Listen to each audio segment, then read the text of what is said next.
and she has to allow people to come in.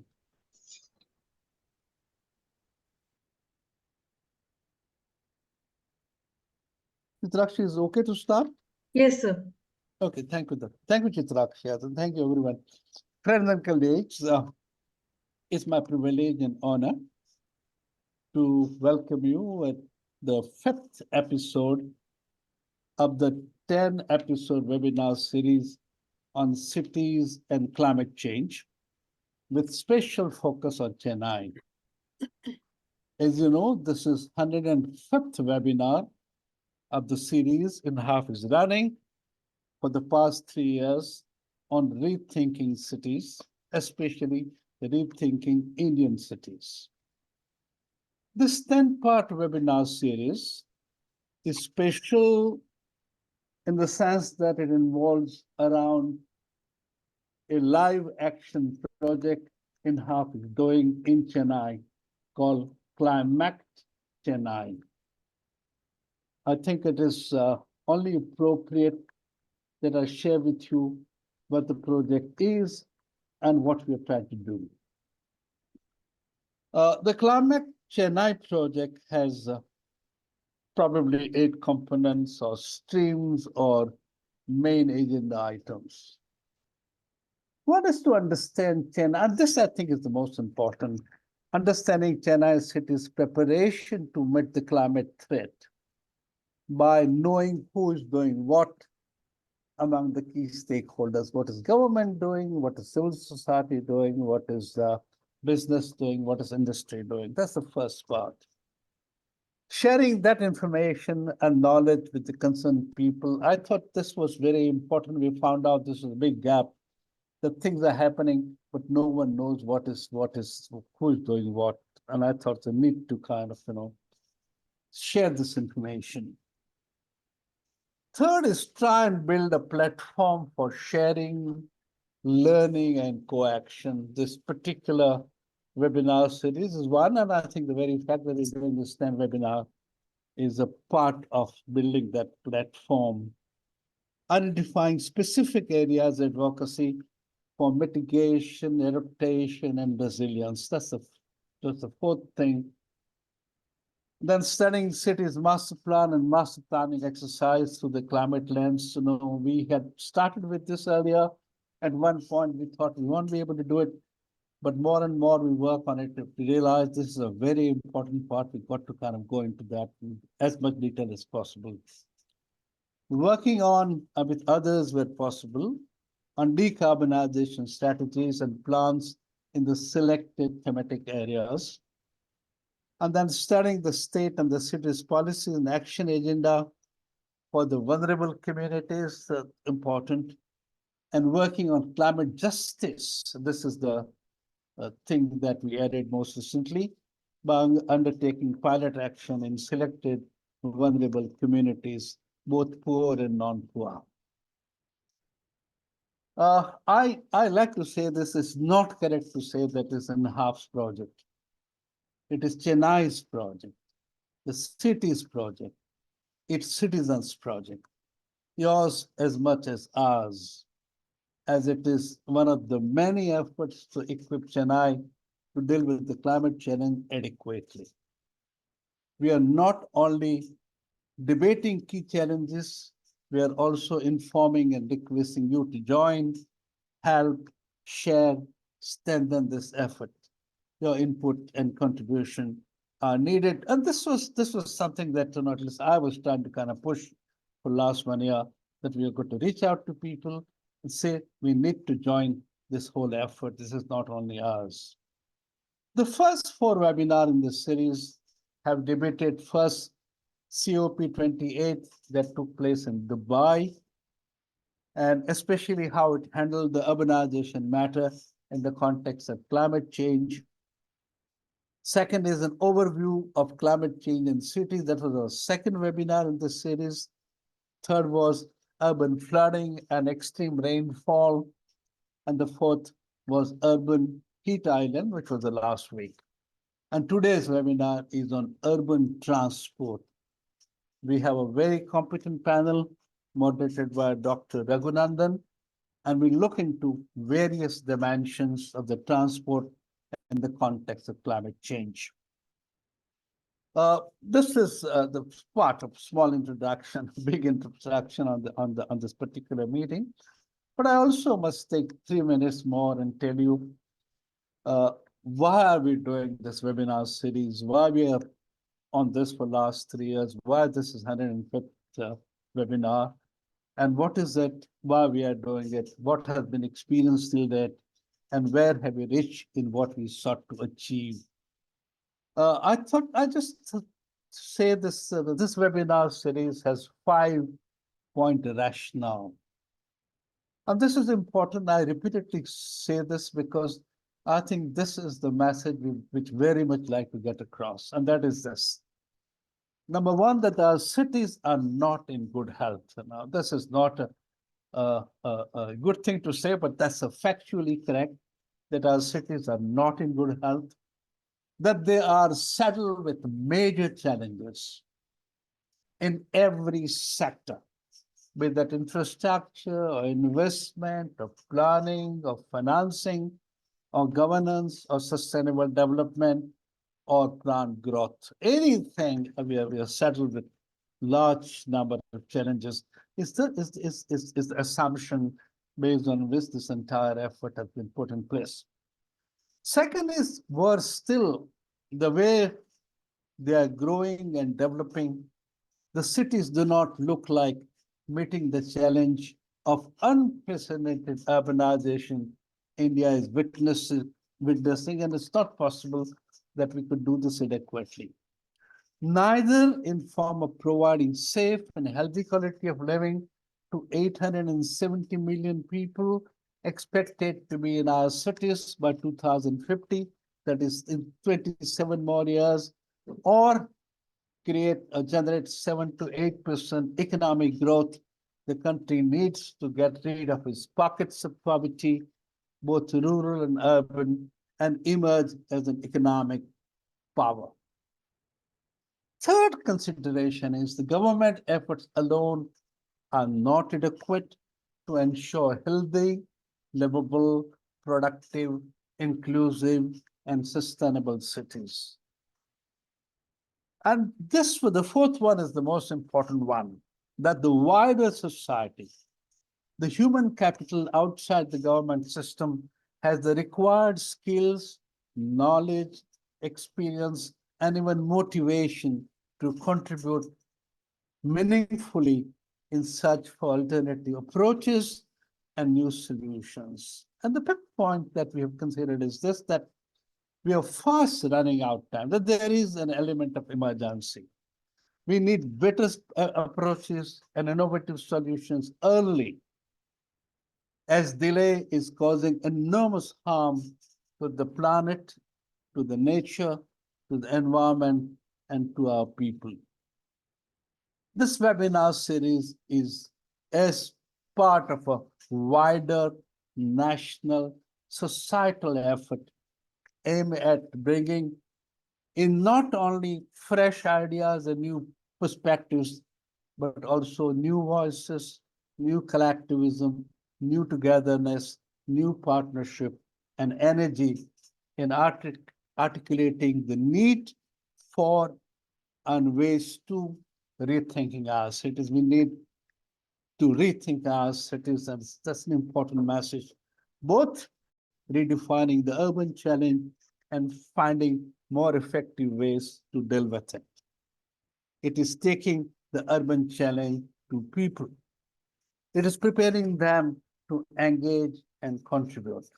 It is making the urban development challenge a societal challenge, a people's challenge, along with that of the government. So that is the whole thing. And as I said, we have completed about 105 webinars.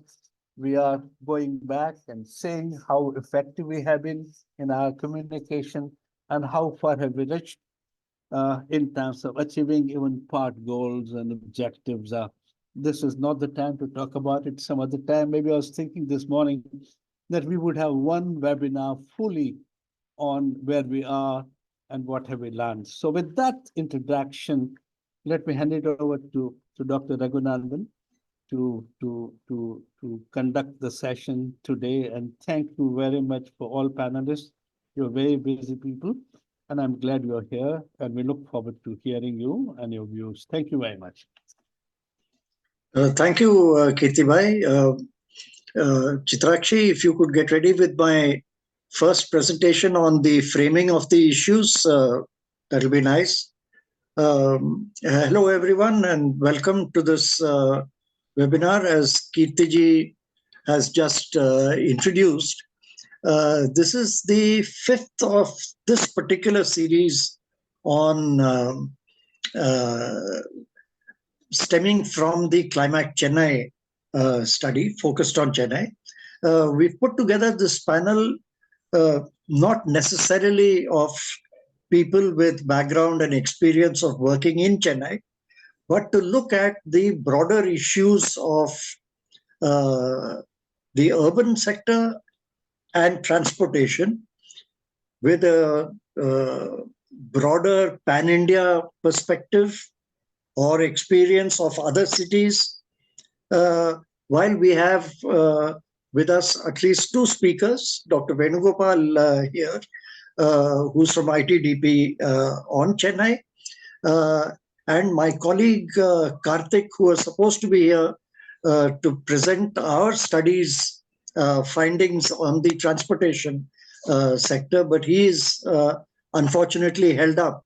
So I am substituting in his place. So I'm afraid I'll be boring you with my presence again at the end, the last presentation.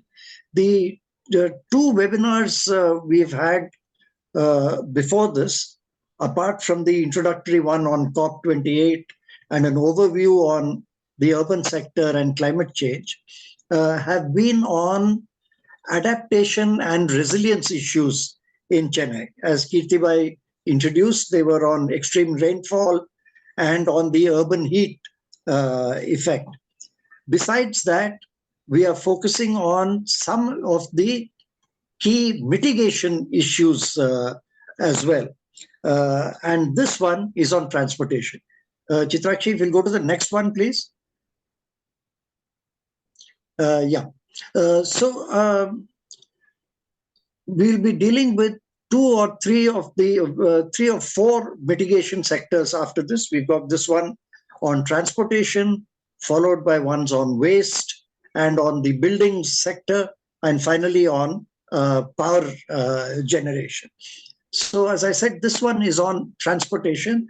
So I'll make a very brief presentation on some broad issues, framing some broad issues which I feel we are dealing with in Chennai and which we think are also issues which cities and the urban areas in general in India are facing. And I think there are common issues across the cities besides the city-specific issues that we may speak about. So a broad perspective on this is that transportation is a multidimensional issue.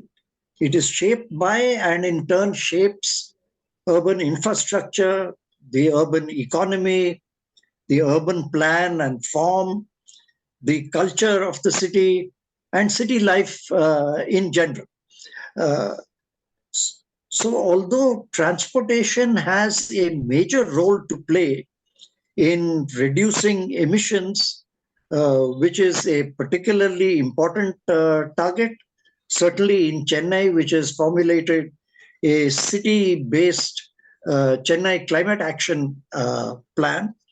But it will also play a role in the national direction that we take in India towards a low carbon or a net zero pathway, which India has committed itself to achieve by 2070.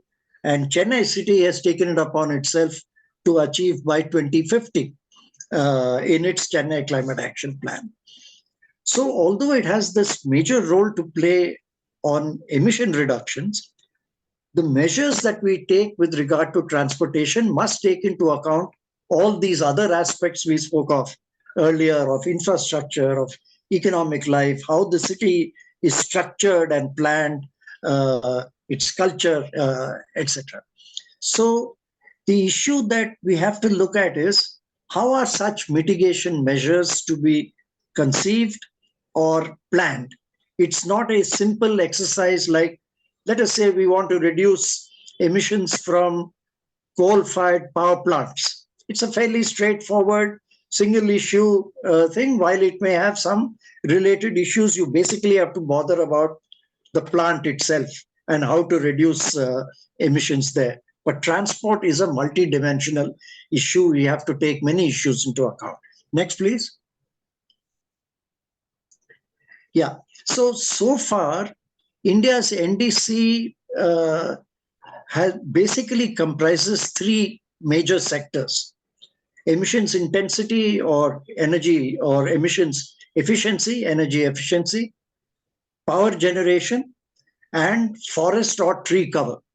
The NDC revolves around these. The commitments we've made are those, while the NDC document has spoken about a few other issues, including in transportation. It mentions the railways, it mentions metro rail, and so on. But after COP28 and the global stocktake, now updated NDCs are expected to be submitted under the UN Framework Convention on Climate Change by mid-2025 or so. So India is going to have to work on that.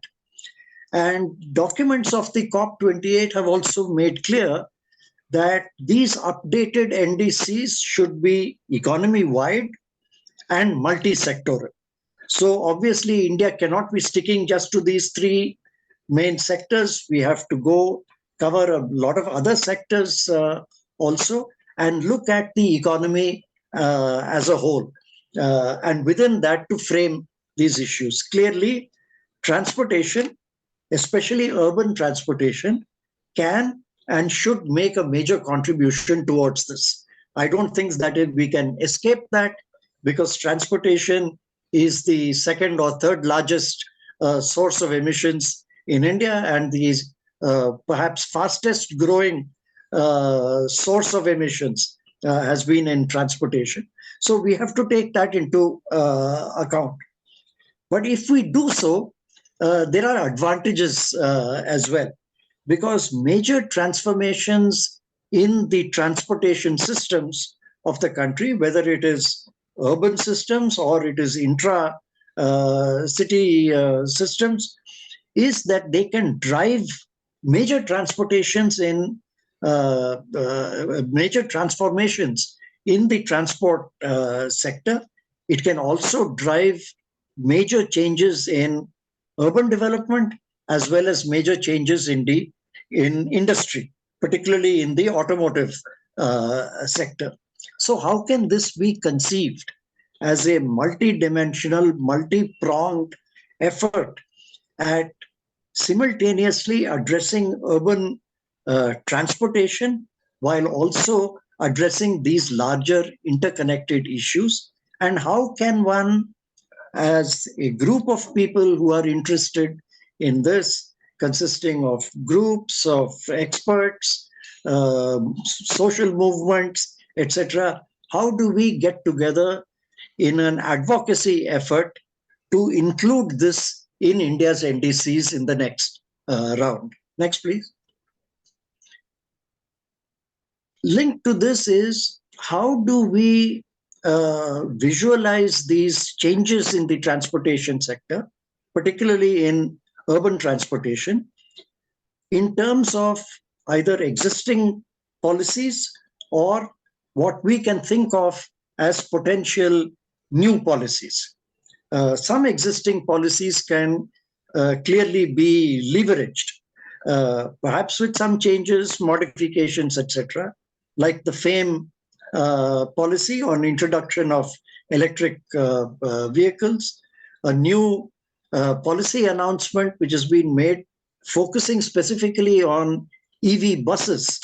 And the government has committed, the central government has committed itself to introducing 1 lakh new EV buses across the country, with bulk of the funds coming from the union government and some contributory funds coming from the state government. Then there's the Clean Air Initiative.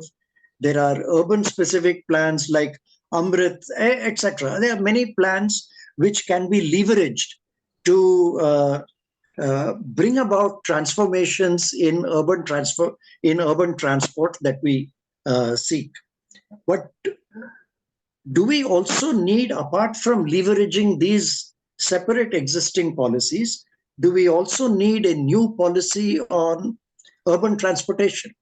There have been earlier such policies dating back 25 odd years. We've had policies on urban transport, etc., although they've not really taken root. The Jawaharlal Nehru Urban Renewal Mission also had some focus on urban transport, and you still see in many cities of the country JNN URM buses plying there. In fact, in several cities or towns of our country, the JNN URM buses are almost the only contributions in the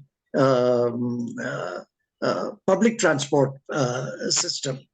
So, do we need a new policy on urban transportation, or even a wider transportation policy of the kind they have in the European Union, for example, under which you have a framework within which to decide between towns, between cities, what kind of transportation do you envisage? Is it going to be rail? Is it going to be road?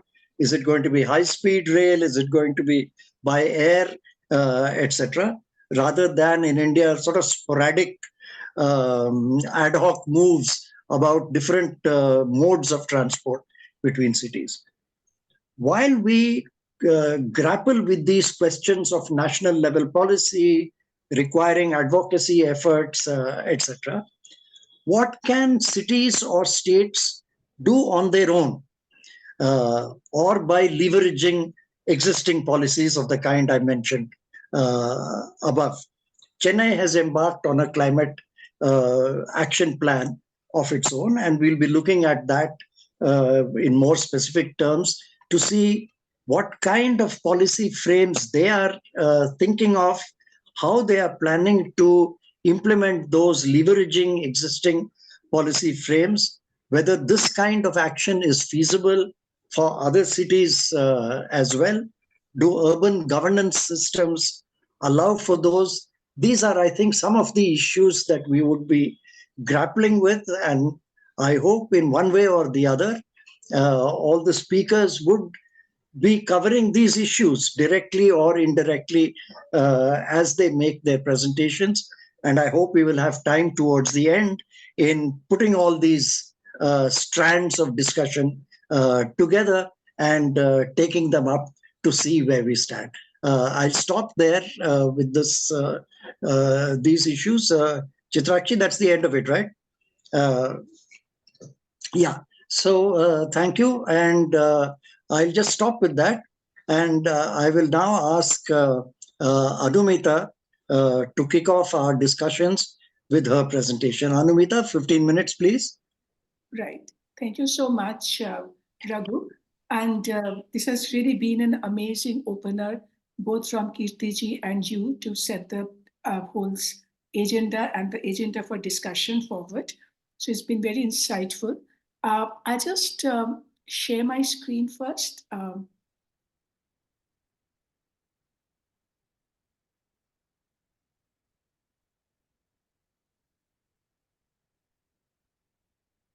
Can you see my presentation? Yes, ma'am. Yes, Anumita. Fine. Thank you.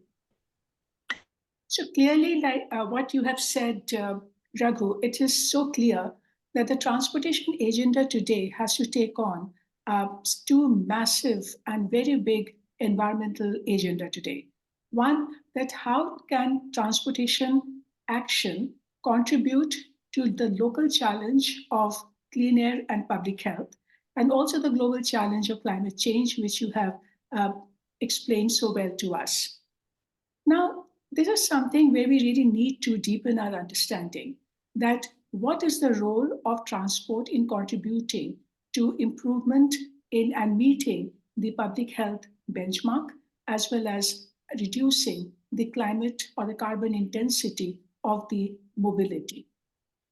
So if we just make those connections first, it's fascinating when we have the conversation around air pollution, for instance, we often find that the whole public attention is concentrated on Delhi and NCR. And very rightly so, because the moment you begin to see this kind of heat map, and that flashes this red patches all over, indicating very poor to severe air pollution in just not in Delhi NCR, but across the northern India. It kind of breeds a complacency in the eastern, western, and even southern part of India, thinking that as if air pollution is not really a big challenge. In fact, if you look at Chennai, and this is the heat map for Chennai, you can clearly see that you see a lot more green and much less yellow and red. But what is interesting first about this heat map is that the PM2.5 concentration overall in the city could be much less compared to what we see in Delhi. But if you go by location of after location in the city across different parts of the city, you do find that there is wide variation, and there are some areas in the city which have much higher level of pollution, and that there are areas in Chennai that can record pollution which is classified as very poor, which is several times the permissible limit. The other point that you need to keep in mind, because we must understand that it is just not the level of pollution. It is, if you look at the disease burden associated with air pollution in different states of India, and this particular estimate, which was done by the ICMR and other groups who came together some years ago, and they estimated how many people died because of air pollution in different states of India. Now, yes, in absolute terms, the overall numbers for Tamil Nadu or Kerala would be much less than the states of northern India. But if you try to understand those numbers in terms of number of deaths per 100,000 population, then you actually see there isn't not much difference between the southern states and the northern states. Now, this means, and what the science is telling us, that we really don't have to wait for the pollution levels to reach as high as what we see in Delhi to die and fall in. In fact, the most of the deaths and illness occur at a level that you actually record in Chennai. So therefore, there is no place for complacency, and that's something that we really need to keep in mind. There are different sources of pollution, but why vehicles are a special problem, that's something that we really need to keep in mind. Now, in any city, you have several sources. You have power plants, you have industry, you have construction, waste burning, vehicles. But this is a very interesting pie chart that you have from the report, which was prepared by the Ministry of Health when they looked into air pollution and public health. What you see here is that if you take the contribution of different sources to ambient air concentration and at the general ambient air concentration, then in Chennai, vehicles contribute about 45% of the concentration of PM2.5, which is also very high. But if you try to understand contribution of different sources to our exposure, that how much do we breathe, and to that, what sources are contributing more. So PM2.5 exposure apportionment shows that what matters are those sources who are much closer to us, like vehicles, because they are on the roads, we live by the roadside, and therefore, if you consider exposure apportionment, then vehicles' contribution in Chennai could be as high as 63%. So just look at how dramatic difference it makes to that when we look at it from the public health perspective. And there are more studies that have come, for instance, in Delhi, like what Health Effect Institute have estimated, that the maximum exposure and the maximum impact of vehicular pollution is on the roads at up to 500 meters from roadside. If you apply that criteria to the population distribution in a city like Delhi, then more than 55% of Delhi's population live within 500 meters from some roadside. Now, if you try and apply that to Chennai, it would be almost equal and could be more, depending on how densely built your city is. Now that's where the risk is. And therefore, when we do and take our monitors with us and assess our exposure, you can actually find out that yes, what we breathe actually when we are traveling on the road is much, much higher, not only compared to the permissible limit, but also compared to the general concentration in the ambient concentration. Now, that's what really makes vehicular pollution so dramatically different and very, very serious for our health perspective. Now, there are many studies that have come up which looks into that what vehicles do and the specific impact of vehicular pollution on health and so forth. I'm not getting into that. But the other message that I really want to give in the context of transportation today, that, and this is a lesson which is emerging from Delhi. Now look at Delhi, what it has tried to do to control vehicular pollution. Yes, it has got BS6 emission standards like you have, but in addition to that, it has phased out old vehicles. In fact, today in Delhi, almost 15% of the new vehicles are already electric. And at the same time, we have put restrictions on trucks. And so a lot of action has been taken on the technology side of the story. But even after doing all of that, the vehicles have continued to remain one of the major contributor to air pollution in Delhi. In fact, if you look at the forecasting, the hour by hour forecasting of IITM, then at any given point of time, vehicles can contribute up to 50% of the local sources to air pollution. Now, that clearly shows that it's just that the technology solution cannot be the full answer to the problem. And we have to therefore combine the whole mobility strategy. And this lesson has come to us from the pandemic, when we have seen dramatic decline in air pollution simply because there was a dramatic decline in activity because of the lockdown period. But then we cannot shut down our city to clean up the air. But how do we therefore plan? So to that, therefore, is also the other story that is combined with the climate story that you have talked about, that air pollution. And when we're looking at all the data coming from IEA or any other agency, that the vehicles are going to be one of the massive contributor to the oil demand in the future, and which also means huge impact on CO2 emissions. So clearly, therefore, the agenda that we are discussing today is that how do we get the core benefits of taking action? So we have to look at technology roadmap, but the question for us today is this solvable? What we see now today, city after city, whether that's Delhi, whether that's Gurgaon, whether that's Chennai, this is what is emerging on the roads of our cities today. And what it is leading to. Now, therefore, what we are seeing today, the numbers, the sheer numbers, just not that the vehicle numbers are growing, but we know that the more and more people living in our cities are going to travel more in the future, that the trip length is expected to increase because the city size is going to increase and sprawl. The dependence on personal vehicles is going to overtake public transport. These are the forecasts made for overall India. And therefore, this is the doomsday that everyone is talking about. So when you begin to look at the motorization rate today in our city, whether that's Delhi, whether that's Chennai, clearly what you're seeing is a robust rebound after the pandemic dip.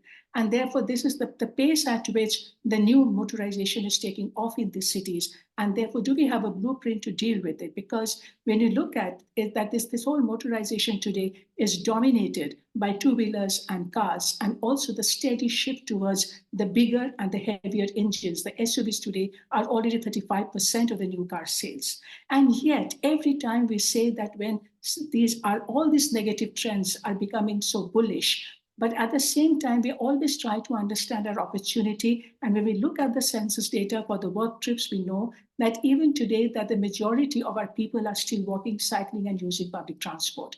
And yet everything is going wrong. So when we had looked at the share of the, how people travel in our cities, in about 14 cities, clearly among the mega cities, the Mumbai and Kolkata certainly have a bigger advantage in terms of higher share of public transport with much more diverse systems present. Now, Chennai is among the the 6 mega cities, Chennai is just above Hyderabad. But what is interesting in that study that we did, we looked at that how much pollution urban commuting is locking in. It's not about the total vehicle population in the city and how much they're emitting. This estimation is about the way people travel in our cities, the modes that they use, how that is locking in particulate pollution. And clearly you can see therefore the Delhi and Chennai are at the bottom, and that they are locking in the maximum pollution in the way people commute in the city.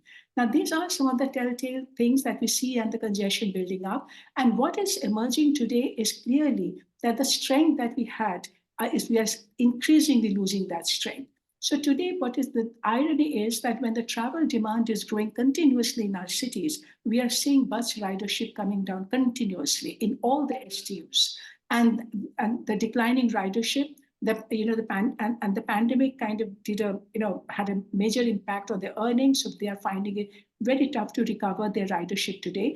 And the ridership loss had actually started in the pre-pandemic phase, including Chennai, where you can see that how ridership has. I do not have the very latest figures, but the overall message here is that we know that to be able to re-engineer and to rebuild our infrastructure for public transport and mobility, I mean, there's an enormous investment that has to now flow into the sustainable mobility. And therefore, which may even that the NTDC report that had estimated that India needs to invest about 8 to 10% of its GDP in the transport for that rebuild. But the very interesting question, and Raghu, when you talked about the PM Bus Seva, it's very interesting that today, when we are looking at the future and to re-engineer the bus service and the bus system, we are looking at the electrification, 100% electrification of the buses going forward. And there's a massive support coming into it. But what is also emerging today, that while there is a lot of optimism around bringing so much of electric buses in different cities, just not in mega cities, but also in the smaller towns and cities today, as the PM Bus Seva is saying, but before that, we have to fix mobility. Now, why am I saying that? That today, Delhi perhaps has one of the largest electric bus fleet among all the cities today. But what is fascinating is that even though the bus numbers are increasing in Delhi now, but the bus ridership has plummeted sharply. Their economic survey shows that a sharp drop of about 48% in bus ridership since 2017, and more empty kilometers are being driven. In 2023, Delhi has the largest electric bus, but the slow buses caught in congestion are just not attractive. People are not using the buses. So therefore, what's the point in that investment if we cannot use that to re-engineer? And the bus is just not about a vehicle. Bus is about a service that people like. So where is the whole strategy to really rebuild the bus system to provide reliable and affordable service? And when we had looked into the affordability of the service of the buses in Delhi, it is very interesting that if you go by the yardstick, that in relation to the threshold of 10 to 15% of income that can be spent on transport as the upper cap of affordability, which is kind of accepted globally.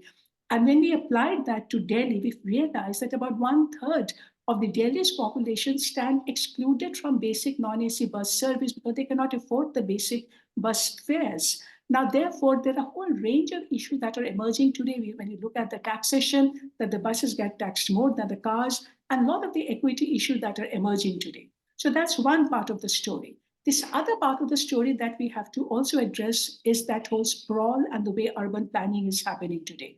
The World Bank study shows that for the 12 largest Indian cities, it's kind of showing that the most of the new urban development is all happening outside the municipal limit. And more we sprawl, the average strip length is increasing, and that, of course, is blocking in more and more pollution. So wherever we have tried to look into the redevelopment, new affordable housing coming up, we are beginning to see that how everything is happening far off from the urban, it's all beyond the urban periphery. And as a result of that, as the distances are increasing, so you can provide housing somewhere, but you are not providing the right services, the connectivity, the transport. And that's also creating huge amount of inequity in accessing services and so forth. So therefore, the transport cost has increased for the bottom of the 50% of the population. So all these factors are coming in. So one is the whole urban planning and the sprawl. The other is the way the road engineering is taking off in our cities. So if you look at the city today, the roads, it's a very typical image of a road that gets built in our city today. So what you see that the multi-lanes and then there's all one-way traffic, the width of the pavement shrinking. You do not allow people to cross where they need to cross. You're barricading the direct access and then forcing them to climb the foot over bridges, which means that the access to public transport is becoming, the degree of difficulty is increasing manifold. And this kind of engineering decisions that are taken in the city, this cannot be undone easily. But more and more of this happens, it just kind of decides the choices for the commuters. it's so difficult to access a metro or a bus in this kind of streets, then they will increasingly stop using public transport. They will reduce unless they are captive users. And therefore, and then, as you can see, that how the safety is also compromised, because then people are forced to cross where they are not allowed to cross. So therefore, these things are contributing hugely. The other side of the story that we have to address very urgently is the demand side. So it is just not about how much how much road is space is there for the vehicles to be driven, but it's also the demand that the vehicles are making on the public space for parking. Now, we have looked at Delhi and we found that if about 23% of Delhi's geographical area is under road network, another 10% of the public spaces are now to meet the parking demand. So almost 1/3 of Delhi's space, the real estate value of that given away to just meet the needs of the vehicles. And therefore, if we are not, it's a huge land issue that is emerging today in Delhi. Now, what is interesting is that the policies are changing. In fact, Delhi perhaps is the first city in the country which has now got notified its parking policy as a demand management policy. And where they're very clearly saying that, do not do spot fixing. Just do not say that, okay, there's a huge parking demand here, let's go and make a multi-level parking. But ward by ward, make your parking management area plan, demarcate the legal parking area, ensure that you're not providing parking in green areas on pavement near the intersection, meet those requirements, and then provide legal parking, demarcate that, then penalize illegal parking, and then do variable parking, so that you are also, while you are organizing parking for the existing demand, you are also reducing the demand for parking.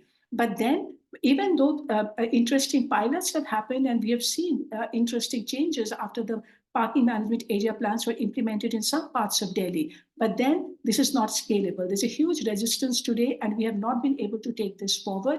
And that's something we really have to understand, the power of that change, that once you can have policy, but if you do not have political and public support for this, then it's very important to attain scale for implementation. And then to undo the whole urban planning, which is contributing to more and more motorization, and to therefore reverse the trend. Today, we know that at the national level, also at the city level in several states, that the transit-oriented development policies are emerging. But very interesting today, in Delhi, for instance, giving you the example, where the master plan, Delhi 2021, it has set a target. In fact, this was an earlier target which we have not been able to meet, but this is a new target taken on again, that at least 80% of the motorized trips should be public transport trip, which would essentially mean that we have to increase the modal share for public transport by at least 1% a year for the next 10 years. But then what is interesting about this is that once you have all our entire current metro stations and the transit systems in place, then it's estimated that about 60% of urban area will be within 15 minutes of walking distance from the MRT stations. The UTP and DDA, they have also estimated that after full implementation of Delhi Metro, about 80% Delhiites will be within 400 meters of some metro station. Now, just imagine the power, what a big opportunity that is, that if majority are within the access range of a metro transit, then if we are able to then make the city more accessible, walkable, cyclable to access the transit, and also cap the parking and price the parking, that it is bound to make that big shift happen. But then, even though we have all these policies in place, but we are not being able to see the scalable change that is needed, which is to bring more people to live close to the metro stations, do the mixed use development, mixed income development. Even though there are some interesting changes happening, that even the building typology for TOD needs to change in an urban planning context. Because the moment you say mixed use, you cannot have gated development. You need to have active frontage. You cannot have super blocks, but smaller blocks. But in the same building typology, you should be able to combine the retail and the residential. And these typologies are beginning to emerge in different cities. This example is from Kolkata. Now, even though we have the National Habitat Standards, we have the TOD policy asking for all of this, but again, and even though we have some examples where the right things are happening, but again, it's how do we make it happen? It's also very interesting that the new concepts are coming up. So therefore, when the the railway, for their station redevelopment plan, they adopted the urban form-based code. It's a very interesting principle that they are highlighting. What they're saying is that forget about how you're going to distribute the development, whether how much residential, commercial, that you can think later. But first, what you fix is the form of the development, the size of the block, the network of the streets. You fix the form first and then plan the development. And that's exactly what is needed. But we do just the opposite. We first decide how the big super block of residential we are going to build, how super blocks of retail we are going to build, and then think about the road network around it. So that has to change, and it's a very big forward that we need to look at. So clearly what we are saying today is that the percentage of share of a sustainable mode has a lot to do with the way our urban forms are organized. And clearly we see that the global south has more cities where you have more compact urban form and therefore more higher uses of sustainable cities compared to the northern cities. But IPCC is also telling us that the transport activities will plateau at a lower GDP level in non-OECD countries like India due to high urban densities and greater infrastructure constraint. But then we should be able to plan for that better to be able to leverage that. The final segment that I just want to highlight, a couple of points, that what comes as a barrier, that you may have policies, but then on ground, we are not being able to realize the potential of those policies. So I just mentioned the transit-oriented development policy, which is asking for permeable streets, it's asking for smaller blocks, mixed development, etc. But when in Delhi, for instance, I'm giving you this example from the one of the most prominent TOD zone, like the Tiwari Nagar, when the redevelopment happened, we did not follow those principles. We actually created a gated colony in the most prominent TOD zone, and where you just cannot cut across the system at all. Similarly, it's very interesting. We have found that in different places, wherever the developments are happening, even though they follow the principle of being within the 400 meter of some metro station, but then because of the gate and the walls put around the development, which can a 50 meter or 100 meter walking distance becomes a 1,000 meter walking distance, and a distance therefore becomes motorable. So clearly, therefore, this whole linkage between how you're designing your road, your buildings, your blocks, and your transit, all of these will have to come together. And that's something that we are just not being able to do that. And then when we build flyover after flyover, thinking that we will be able to decongest our city, and we know that it's just not working. But in the process, what it is doing is that this kind of A to B distances across the road, how they get disrupted when we put a flyover and then a foot over bridge. So this A to B then distance then becomes a crossable distance to again an 1800 meter distance, and then again, and people don't understand because we never do this kind of impact assessment of the infrastructure, that how therefore the majority of the short distance which were originally walkable and cyclable got converted into motorized strips just because of this infrastructure intervention. Now, this is the kind of impact assessment that we need to do to be able to develop steel. So therefore, now we have to look at the policies for reversals, that the transit is just not creating transit, but we now know that in any city, we have diverse modes of transport. You may have a metro, but you certainly have buses, but you have paratransit, you have cycles, you have people coming. But then how do you design it all well for the proper integration, for easy access, and then easy transfer? And also, so these are the small changes happening in different cities where we are trying to pedestrianize, we are trying to redo the streets, and these are the happy streets that everyone is talking about. And it is good to see these changes happening. Even Chennai today is talking about the mega street project, about all these things I talked about. But then again, what we're continuously saying today, that this shows the future, but then how do we build the scale? And that's the scale and the speed of action. That's what is going to matter in the future. So going forward, while we certainly need to stay on course with the technology pathway, energy efficiency, and zero emission target to make our vehicle fleet fully carbon neutral, but we need certainly simultaneously scalable, integrated, connected, and reliable public transport systems and services. We have to scale up network of walking and cycling infrastructure. for an efficient last mile connectivity. We certainly need restraint and demand management measure. Only supplying public transport is not going to be enough. We need to reform taxes, recover true cost of owning and using personal vehicles, adopt compact urban form, ensure that is happening, shift budgets from road building to public transport, active transport and zero emission mobility, reduce infrastructure degradation, integrate the needs of urban poor with land use planning, and adopt measurable and verifiable impact and monitoring system. So I think we have the template, we have the formula with us. We just now need to make the change happen. And every time we keep talking about the political will, but we also have to say that the political will also changes when you change the public will. It's very interesting today in Delhi. I mean, it's all fine when we talk about the zero emission vehicle. But the moment we say increase public charges, it can even trigger a riot in the city. So clearly, we have to, the middle class environmentalism now has to work for the harder and more difficult solutions that we need for clean air and climate. Thank you very much. Thank you very much, Anumita, for that very wide-ranging presentation, which underlines the fact of how multidimensional transportation systems really are. So thank you again for that. And may I just remind all our participants that as the speakers speak or in between, you're free to kindly put in your questions or comments either in the Q&A section or in the chat box, and we'll get a chance to take them up later.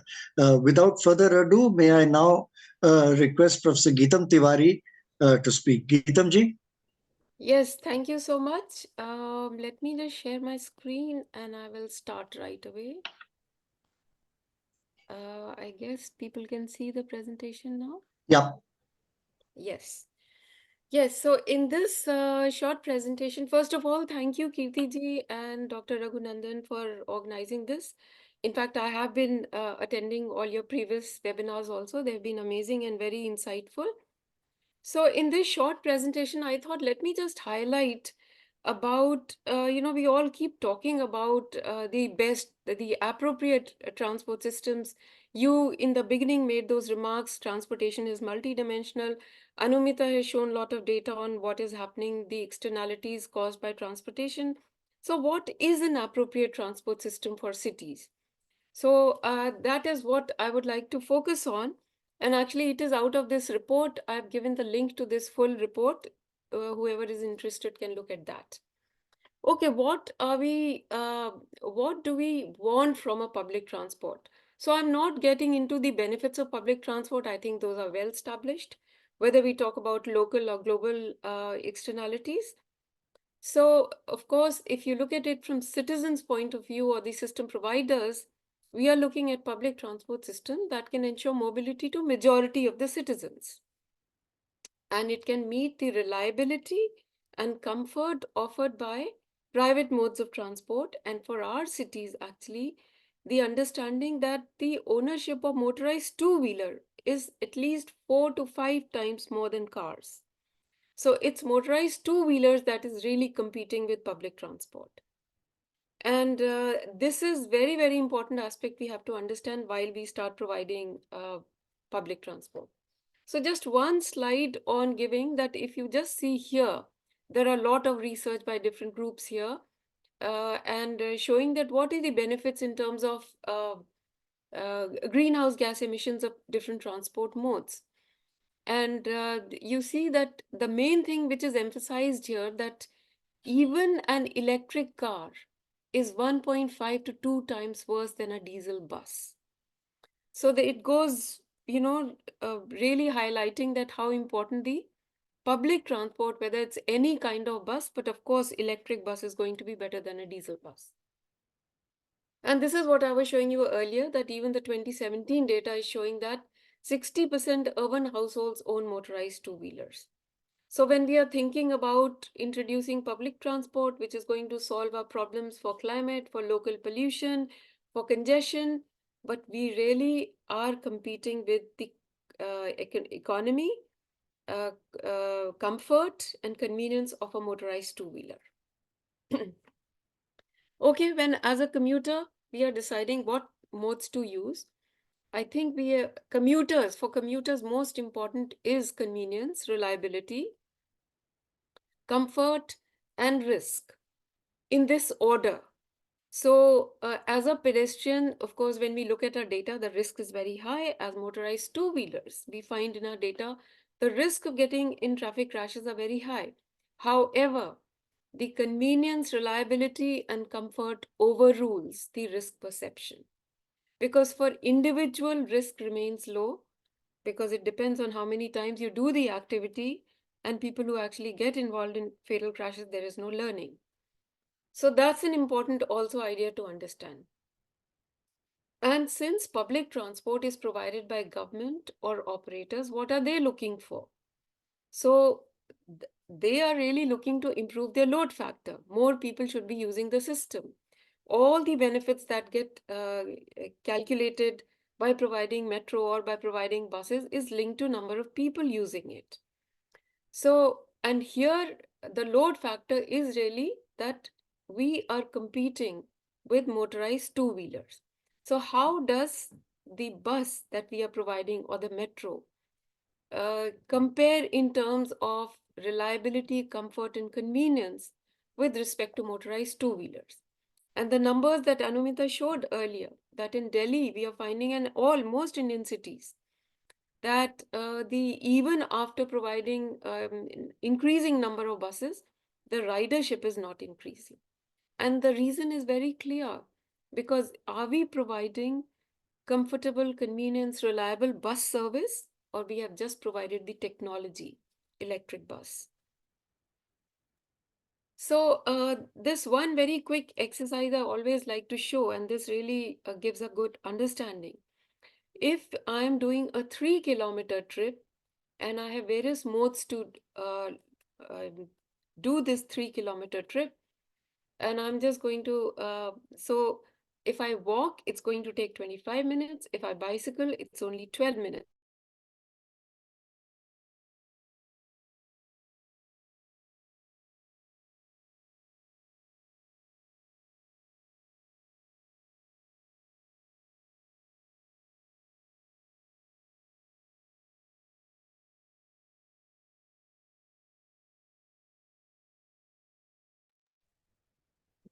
Geetam ji, I think you you disconnected. Chitrakshi? Yeah, looks like that. I think her connectivity is gone. Hmm.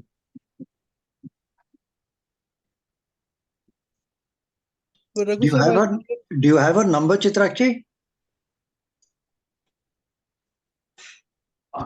So we will call her. Just call her. Just see, maybe electricity is gone. and she's in Delhi.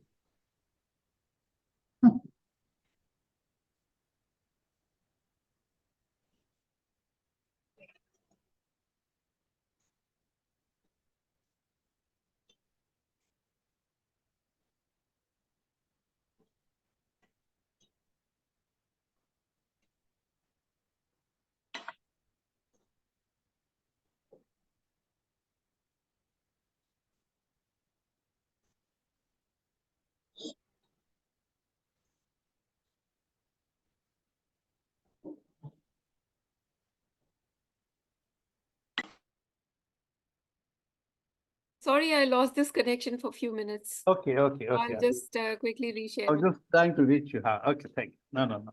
Glad you're back. Would you be able to connect? Huh? Yes, I have connected now. Okay, thank you. This is a very important slide. Yeah, can people see the slide now? Yes. Yes. Okay, good. Yeah. So yes, I was explaining that if I do a short trip, a 3-kilometer, it takes about 25 minutes if I walk, about 12 minutes if I use a bicycle, and then I'm actually marking if I use a very efficient bus system. And the efficient bus system is simply that the bus stop is 5 minutes away. I wait for 2-3 minutes for the bus to arrive. average waiting time. And then the bus speed is about 30 kilometers per hour because it is not getting stuck in congestion. And then I reach my destination 3 kilometers. It takes me about 20 minutes to get to my destination. Little faster than walk, but more than bicycle. Now, for the best case scenario, the metro station is exactly at the same place, 5 minutes away. But before I board the metro, it is little longer because I have to go either underground or elevated. So that's additional time. Metro speed is little faster than bus because the metro stations are little far away. And then finally, when I reach my destination, it has taken little longer than a bus. So for a short trip, road-based systems are little faster than exclusively grade separated systems like metro, which is very reliable, very efficient, but just the access egress makes it little longer for the total journey time. And then of course, if I look at two-wheeler or car, if there is no congestion, it is the best. Fortunately, and to me, it is, fortunately, I would say that it is not that predictable in congested conditions. Car can take much longer, but see, two-wheeler does not get stuck in congestion. Two-wheeler can still do it faster than any other mode. So here we are really extremely, we have to make public transport very, very competitive. And that really comes from improving access, egress, and in-vehicle time. Same thing, same exercise, if I do for say a 12-kilometer trip, then you see systems like metro have real advantage. So this is an important understanding, and this we simulated for many different trips. The understanding is if the trip is greater than 5 kilometers and less than 10 kilometers bus journey, then the bus time traveling in bus is within plus minus 5 minutes of metro. But if the trip is longer, 10 to 15 kilometers, this is where metro systems start giving a real advantage.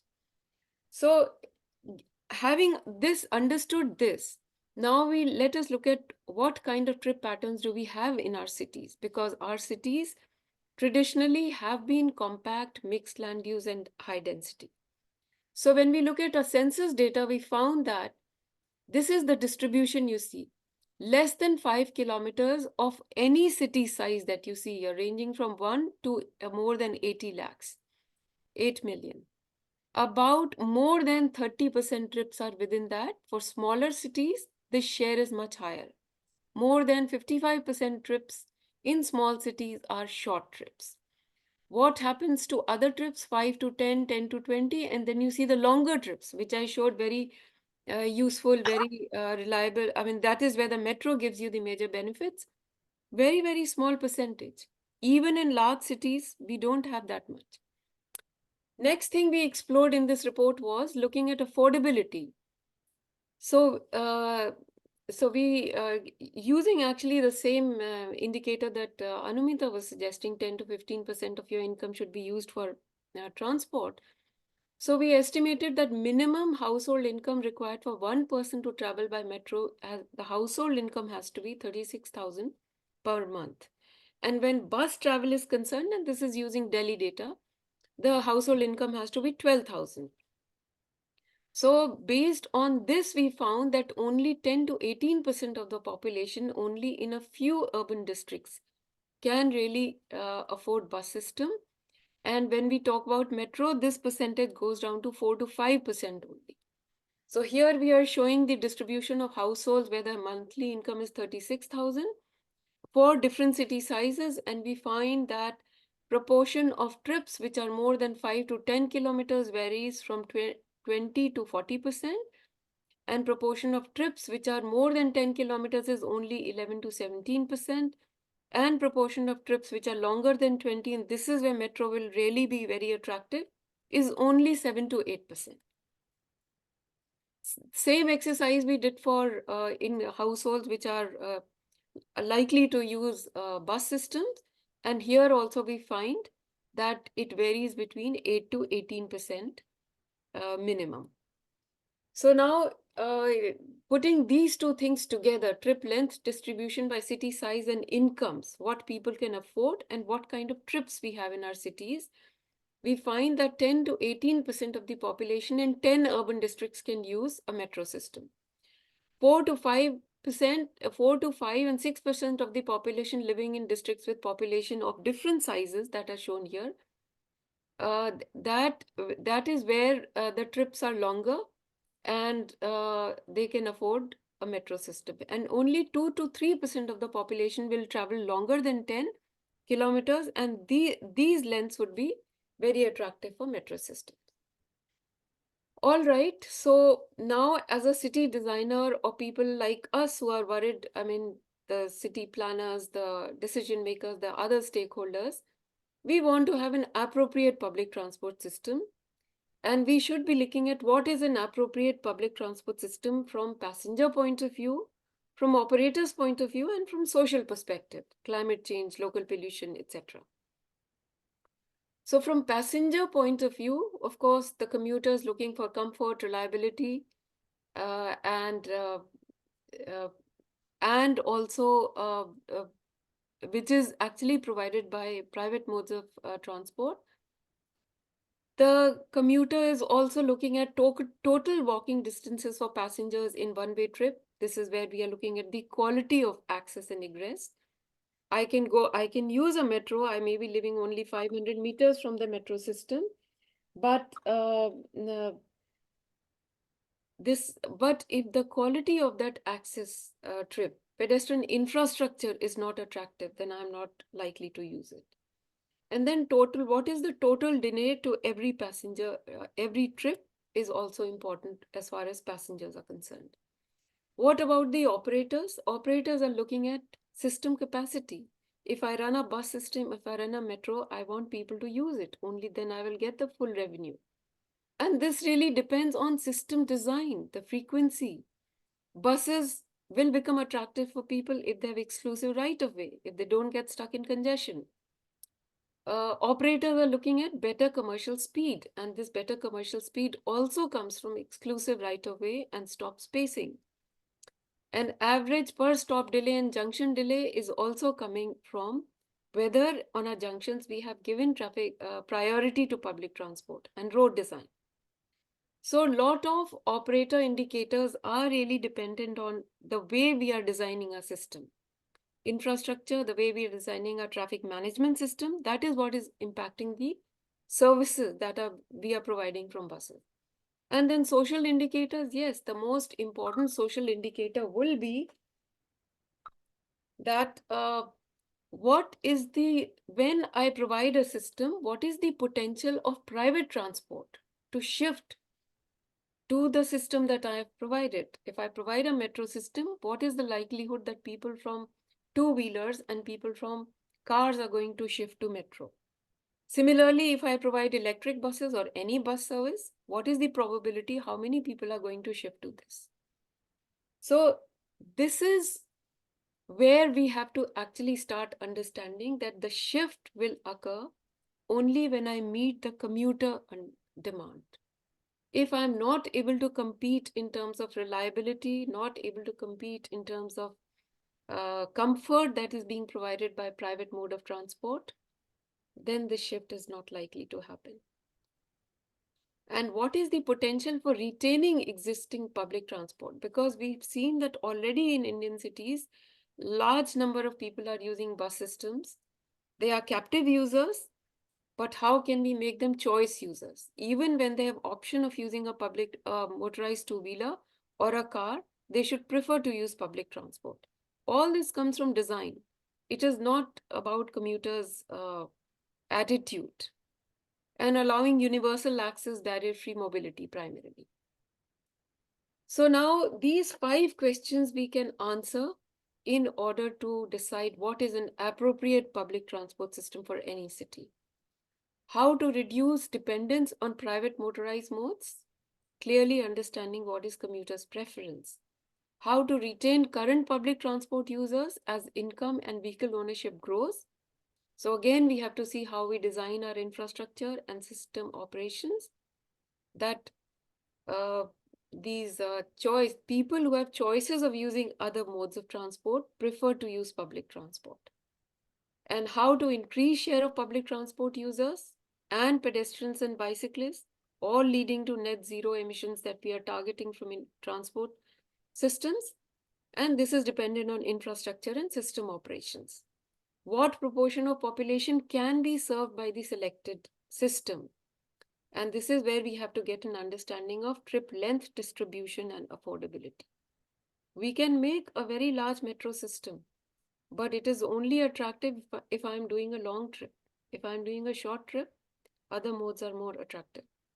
What level of subsidy will be required to run a quality public transport services? And this is where the state has to understand, or at a city level, what are the financing options? Because a public transport cannot be run as a business. It's a public service, like providing clean water and clean air. So that part also, the subsidy also has to be understood. Okay, so here is some data. And we have put together what is, different city sizes, what is the current availability of buses. And you see the column which is in red. So in parentheses is showing that what is the standard required to have an optimal bus system. So for example, for Bhopal, it is saying that there should be 13 buses per lakh population, but the standard is there should be 20. So if you just run through this column, none of the cities meet the actual requirements. And you go to even larger cities like Delhi, it is 150 per population, but we are running only 22. Maybe with some new buses coming, this 22 may have increased to maybe 30, but not more than that. So what the analysis I showed you earlier, all these cities, the percentage of trips which are most conducive for buses is much larger, but we are not able to provide adequate number of buses where people find it comfortable. And of course, the next level comes providing reliable services. And what about metro? Yes, we are going ahead. We have gone ahead and done at least in 19 cities invested in metro systems. But based on the understanding of trip length distribution, we find that percentage of trips, the second last column, which is most conducive for metro system, in small cities, you can see it's a really small percentage, 8 to 12. And not all these long trips will be on metro. So the most optimistic case that 50% trips may be here. So actually only 4 to 5% trips in Kozhikode would be likely to be useful for metro. So you just go through this and you will find in the last column that even in Delhi, not more than 10 to 15% of total trips will become attractive for metro system. And that is why we have to, now this data is available and from all these different metro websites. This is not the survey done by us. This is the ridership data provided by the metro systems. And you see here, actual ridership on metro is 50% or less than the forecasted ridership. None of the systems. Delhi has 400 kilometers of metro now, and it's only 47% of the projected ridership. And this is very important to understand because all benefits are overestimated and costs are underestimated. And we have done huge amount of investment. So all financial internal rate of return and economic internal rate of return are overestimated. And these are the numbers used to justify these systems. So we have continued to invest in these systems where the ridership is not there, and buses have been continuously ignored where there is people are still using buses. All right, so there are many different technologies we can look at. There are advantages of these completely exclusive right-of-way. So at grade and elevated both, we can run these different kinds of light rail systems. We can run trolley buses. This is also electric bus. Here the advantage is the battery size becomes much less. But actually in Indian cities, we are not really experimenting with many of these systems. And we are kind of just going ahead with one major, in the name of clean public transport system, metro. And you mentioned earlier in NDC also, as far as transport is concerned, only metro is mentioned. We do have electric three-wheelers for IPTs. So really we have to understand, the kind of cities, the distribution of trips we have. We need a mix of these systems. No one system can really provide the mobility needs of the differentiated demand that we have. So here we've done this little exercise looking at different category of cities. So we're looking at very small cities like Ambala, Mathura, etc. And trips shorter than 5 kilometers are suitable for walking and bicycling. So when we do this, we actually show that in these small cities, we have very little arterial roads, mostly sub-arterial roads where the right-of-way is small. And here, if we just improve our current IPTs and maybe small buses, this would actually meet all our targets of 2030, of 2040, of meeting SDG targets, providing quality transport within 500 meters. So here is this exercise done for Bulandshahr. For category 2 cities, nearly 50% trips are shorter than 5 kilometers. So here also, metro system doesn't make any sense, but buses can be run on shared right-of-way with bus stops and with proper crossing facilities. So this exercise has been done for another city here, Patiala. Similarly, we have done this exercise for cities of the size of Agra, Vizag, Patna, Kanpur. So we have 45% trips are shorter than 5 kilometers. Trips in the range of 5 to 10 kilometers are suitable for bus systems. And we can consider introducing BRT systems here in small segments where the buses are not getting stuck in congestion. And then city can start planning for higher capacity system if we expect that in next 20, 30 years, the city sizes will grow and the percentage of long trips will grow. So here is this exercise for Visakhapatnam. And then similarly, we go to the next level of cities and we find here then now in this city sizes, we have trips longer than 10 kilometers, which are suitable for LRT or metro system. So this is about 2,500 per kilometer trips we can expect in these kind of cities. And city bus complemented with some exclusive BRT systems should be able to meet this demand. So city can also start planning and implementing higher capacity system. The most important thing here would be strong integration with existing bus networks. So wherever we even start planning metro or metro-like systems which are completely exclusive, grade separated, integration is very important because that alone is not going to solve our problem. And then here again, you see another city size here. And so this exercise we continue. And finally, we come to the largest city that we have like Delhi, Mumbai, Bangalore, etc., where 35% trips are short trips, but high capacity system like metro will be required to serve the long trips. But we should be very aware of it that only 17% trips are longer than 10 kilometers, maybe 20, not more than that. And in the best case scenario, not more than 10 to 15% trips will come. So we should provide a system like metro to serve these long trips because in absolute numbers, they would be huge. We are talking about very large cities. But unless we integrate with very, very efficient bus systems, at-grade systems, and bicycle and non-motorized, walking systems, we are not really answering the full, not really providing good mobility options to all citizens. So in the end, I just looked at, your approach paper, and I found that these were things listed there for climate action for Chennai also. And I'm quite aware of Chennai roads. I've been part of this exercise, what's going on with the help of World Bank, this Chennai road projects. And I feel that, repeatedly studies after studies have shown, and I'm happy that Anumita also started with that, technology alone is not our answer. Repeatedly studies done in global different locations have shown that unless we strengthen walking and bicycling, we are not able to make a dent in our global or local pollution levels. And of course, all the health benefits that come with it.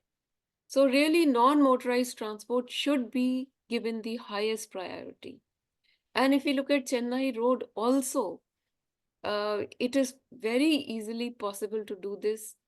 The way to do it is that in main arterial roads, you provide exclusive places for bicycles and walking. And for smaller roads, all you have to do is control speeds. Mixed traffic is absolutely fine in small speeds roads. And this I would put as number one instead of putting electric buses. And then I would suggest that this should be followed by very strong measures to improve bus systems and improving bus services, not just providing an alternate technology. And that should be integrated with metro system or metro-like systems. That is what is going to give us the full advantage. So basically, I think what I really want to highlight is that when we are looking at these, our cities, the kind of challenges that different sizes of cities are facing today in India, we have to understand the differentiated demand.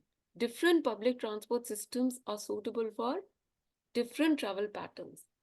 Short trips will need something else, and long trip will need exclusive systems like metro. Differentiated travel demand should guide the choice of public transport system to ensure that majority of the citizens can access a high quality public transport system. An integrated system can ensure high ridership of public transport. If we integrate buses with metro and with walking infrastructure, that is the best option. A very strong bus system becomes an automatic feeder to metro. So unfortunately, we keep looking at metro and bus as competing systems. We have to understand that these two are complementary systems and they should be planned together. And therefore, integration of these systems at policy level, planning level, and design and regulatory framework will ensure high quality public transport.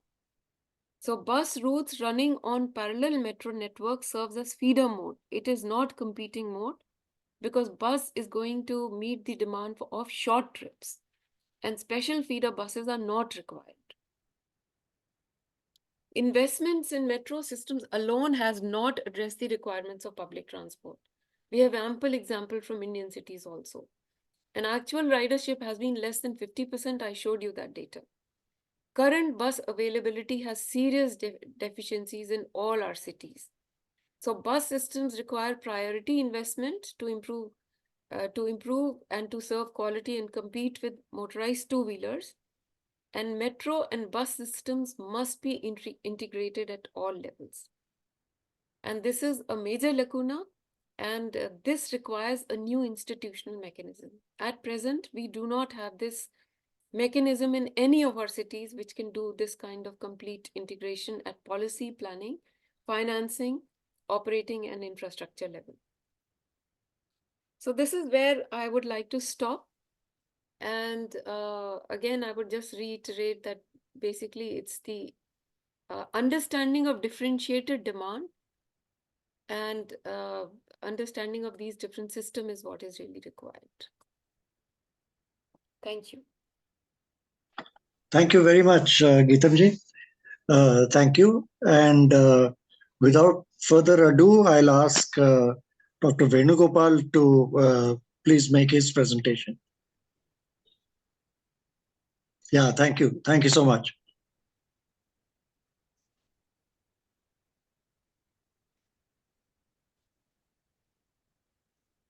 Is the screen visible, sir?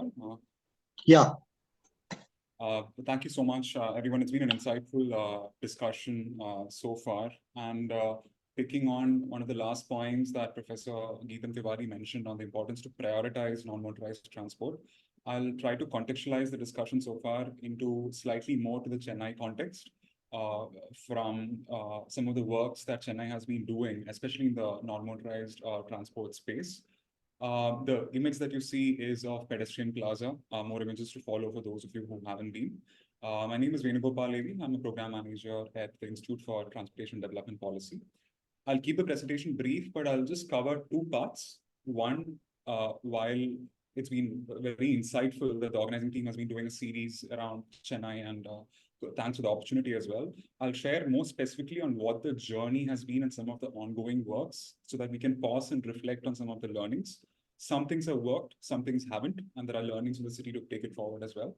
And number two, similar to the previous speakers, I'll just try to touch upon what some of the other Indian cities have been doing, some of the common challenges that we at ITDP have observed in other Indian cities that Chennai could also embrace going forward. So with that in mind, the first section on Chennai's journey, the why part of it, I think both the previous speakers explained in detail on the need for prioritizing public transportation, better planning, NMT. So in Chennai, how did Chennai prioritize streets? Number one, Chennai was the first city in 2014 to adopt a very progressive non-motorized transport policy. It was one piece of the puzzle in the right place, which helped sort of snowball many other actions. Very critically, some things in the policy have worked. There are some things which the city still needs to work on. 2013 onwards, the city focused a lot on capacity development. The city realized that it needs to strengthen its team, take them to other cities in India like Pune who had done projects to understand, even for the contractors, the quality of implementation, the quality of design. A lot of hands-on session along with Anna University that was done, and SAP for the engineers on how they need to look at designing streets for people than vehicles, like the previous speakers mentioned. Senior officials taken to Singapore from an intent of inspiring institutional structure and other actions. This followed with the city taking up multiple roads as part of the bus route roads department. And there were local architects from the city, from different firms in the city that worked along with engineers to develop designs. There was fund that was allocated. For example, this snippet from the 2019-20 tour proposal, where there was fund allocated to prioritize basic improvement of footpaths in the city as well. And it was a substantial allocation, which happened year on year. And piece by piece, there were fragments of improvements of streets in different parts of the city. And I think as on date, around 170 kilometers plus of streets have been done in portions. This is the journey so far. There are critical insights on where some of these streets stand right now, some of the challenges that the city face, which I'll try to come to later. Some of the glimpses of the before and after were basic design changes. For example, the utility box, which was kept perpendicular to the wall, which is hampering the movement, it was aligned in parallel to the wall. Basic footpath width was given as per street design guidelines or IRC. You had more streamlined parking as per the guidelines that is mentioned. So these are the before, after the transformation that happened. Local design firms developed this and the city implemented. These are some more glimpses of how the footpaths in different parts of the city. This is next to a school zone in Harrington Road. Access to bus stops. But in these images, if you look closely, these are slightly more recent. You can already see some of the operations and maintenance issues of the street as well, which is a challenge that the city is facing right now. Alongside all of this, the city also started from 2015 something called as open street events. It's called by the name of Rahagiri in many cities around Delhi and UP as well. So this started along Besant Beach, along with Hindu and a few organizations in Chennai. It happened for around 3 to 4 years, and it sort of restarted a couple of years back along with Times of India. It happened not just as one event, but it happened for 8 months. 8 solid months, every week, every Sunday, in a different location in the city. These car-free Sundays or open streets used to happen. It used to attract a lot of crowd to envision how they can have pedestrian-friendly streets and pedestrian-only streets. Now, this sort of sparked the city to take up a pilot project. It so happened to be a project that's been in the pipeline for a long time, in conversation with multilateral banks, but due to some delays, it did not happen. And finally, when the Smart Cities mission came with the funding as well, the pedestrian plaza in Chennai, this is the before photo where it is a prominent shopping street. This is the kind of parking that was there, a lot of smoke, noise, concerns that were there by the people. And this is how it is transformed as of today, the before, the after. This is how it was before, the condition of the street, and the same space, same photo. This is how it is right now, where we've done impact assessment surveys where one side from the shoppers who come, you have parents who say that they feel much safer to like let go of their child's hand so that they can run and play because they feel it's much safer. You have women who mentioned 80% of women who've said that they feel much more safer to come to such a street compared to many other parts in Chennai because it's much more vibrant and lighting and, you know, eyes on the street. So it was a good example for the city where many things worked. At the same time, there were some things that the city has taken learning from as it's scaling up. Few more before-after examples. This is the before example of the street. This is the after example of the same street where design has been done. Finer elements, understanding the users, toilets, and feeding rooms, which are accessible. It's not just it's built and it's locked up. It's working, and it was done through a PPP model as well. It's very critically put. It's not entirely designed for seamless access. But then compared to, it was a benchmark, a step up from where the city was at that point of time. Some more glimpses of when the same street hosted the open street events. It continues during the Margari events in December, etc., to host music festivals and whatnot, attracting a lot of crowd. So those of you who haven't been there, I would strongly urge you to spend time on the street, be there. And some more glimpses of how the street evolves during different times of the day. This is early morning when people who are exercising comes to the street and spends time. Shoppers, families who come and spend time there. At night, it takes a whole new form itself. So some glimpses. Now, some of the challenges that were reflected back then with this one project was the need that there is a need for a long-term vision, which some of the other speakers also said that you need an alignment of different projects in the city to a common vision itself. There is a need for, like you saw on the map, not fragmented approaches, but a network-based approach, where it's not a small kilometer of a cycle track which stops in a dead end, but a network of cycle tracks. Similarly, a network of footpaths that covers a full area. So the need for that came up. Building footpaths is good, but then if you don't manage the parking, you have the two-wheeler, four-wheeler coming and parking on it, and it continues to be a challenge where the city is figuring out its parking management system. And importantly, operations and maintenance as well. That if you don't maintain it through a good O&M system, then all the money that you've invested goes down the drain and it is not maintained well. And few other learnings as well. Now, incorporating some of these learnings is what the city has taken the next steps on the Mega Streets project, which one of the speakers briefly touched upon.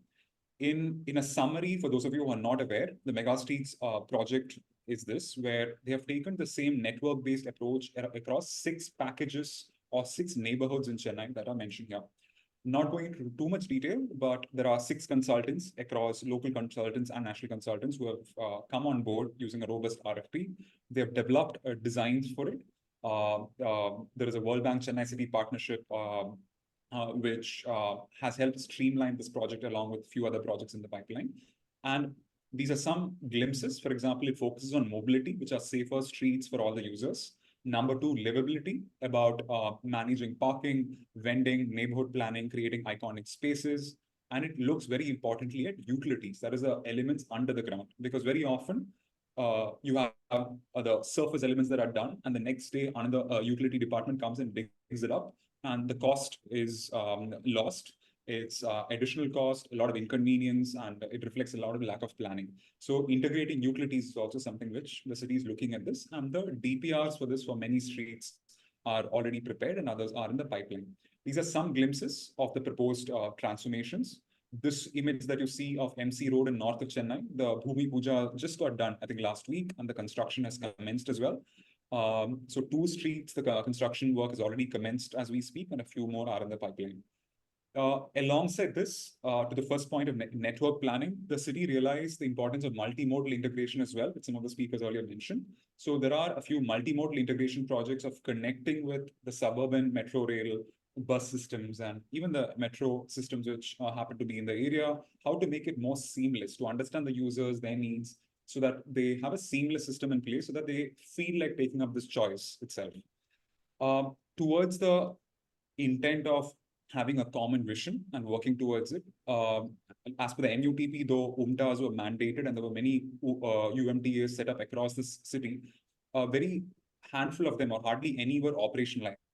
But very proud to say that currently in Chennai, the KUMTA is a very strong team that continues to grow in terms of hiring technically strong team members, and also in the initiatives that it's taking up. So KUMTA is in a very strong space as it continues to grow and bring the different stakeholders to a common vision. Chennai has also set up what is called as a gender and policy lab, which some of you would have heard. The intent cross-cuts mobility and other areas to bring the importance of gender sensitive and inclusive mobility planning into the system. So just briefly touching on the parking management point, which one of the earlier speakers also mentioned about how there is a need to look at an area-based approach to parking. So Chennai had implemented parking management in a few stretches of the city, and there was revenue coming there, but there was certain things that were not working in the system because it was not an area-based approach. Hence, the city right now, anchored by KUMTA, has prepared the parking policy. ITDP has supported on that front, and it's in the verge of adoption as well. The city is also preparing an area-level parking management plan for one neighborhood, and to implement that, to take the learnings and then scale it up across the city as well. So the city has learned and it's looking at how to improve the system. I'm not going into much detail because this might have been discussed in previous webinars or upcoming ones about the CMP that's under preparation, the third master plan that's ongoing, etc. Briefly touching on public transportation, other speakers have covered in detail, but as Professor Geetam Tiwari mentioned, rightly said, in Chennai, it's far below the MOHUA standards compared to other Indian cities or even international cities.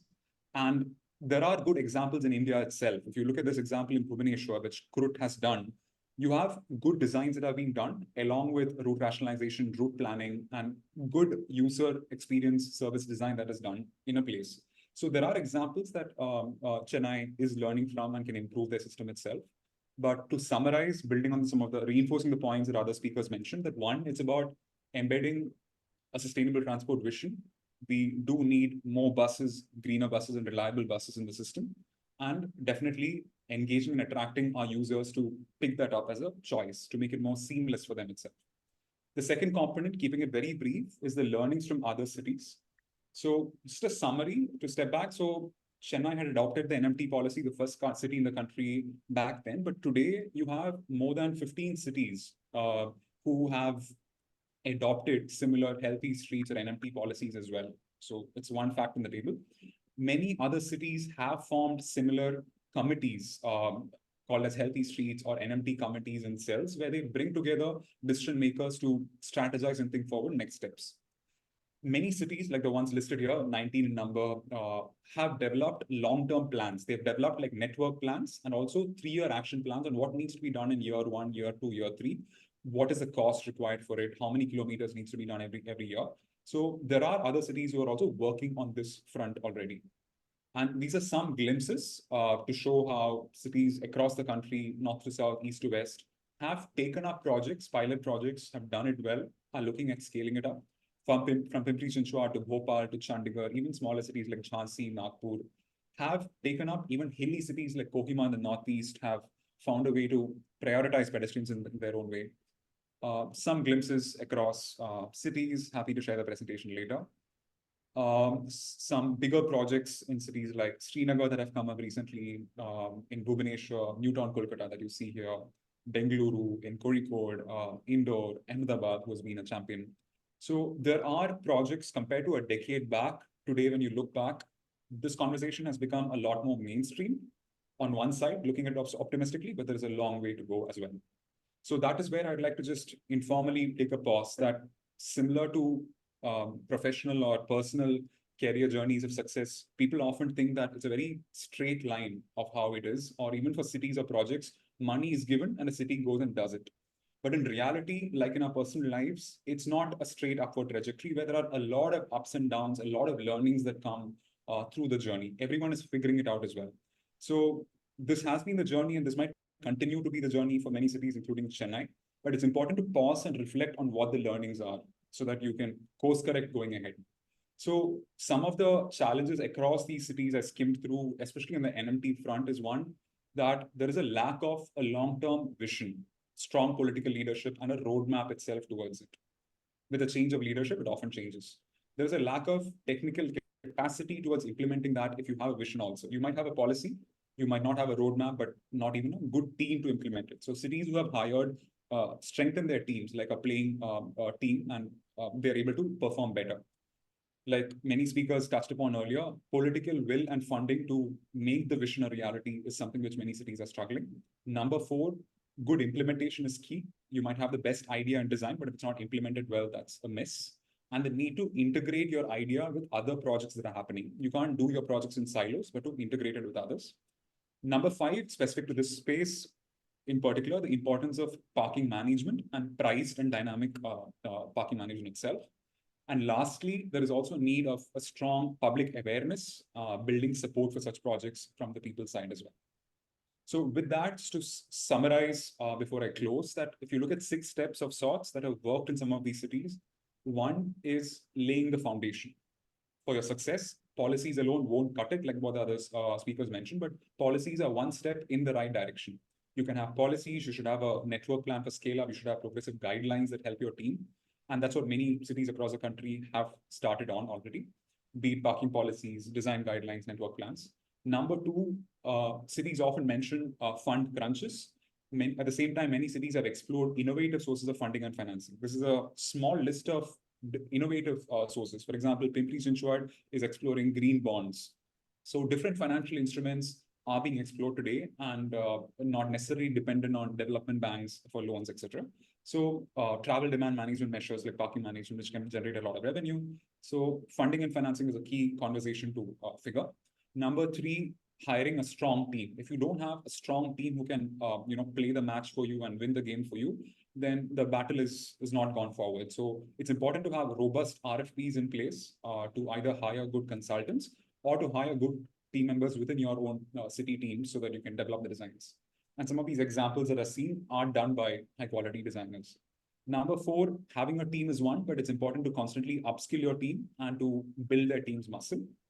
And number 5, the importance of doing things together. That though public participation is just is at times a checkbox in the list of things, if you do it well and you do it with the right intent, it does wonders when people come and support you for the project. And lastly, going back to my earlier point, importance to pause and see what has worked and not worked. Impact assessment of what the projects have worked, what has not worked will help you improve the work that you take it forward. So I'll close with the same piece that, many of us on this call are either academics or people who have been practicing in the space for many years. Some of us might be working in corporations. And what has motivated you to be in this public sector is something that motivates all of us. It's what unites all of us. And that common thread and our efforts is actually leading to impact when you see projects like this across the country. It's champions like all of us who have been advocating for this in many parts of the country who have led to projects like this, and it has caused visible improvement in equality and other things as well. So this wouldn't have been possible, let's say 10, 15 years back, but it is possible right now. So hence it's up to us on what is the vision that we want to look at for the next 10 years.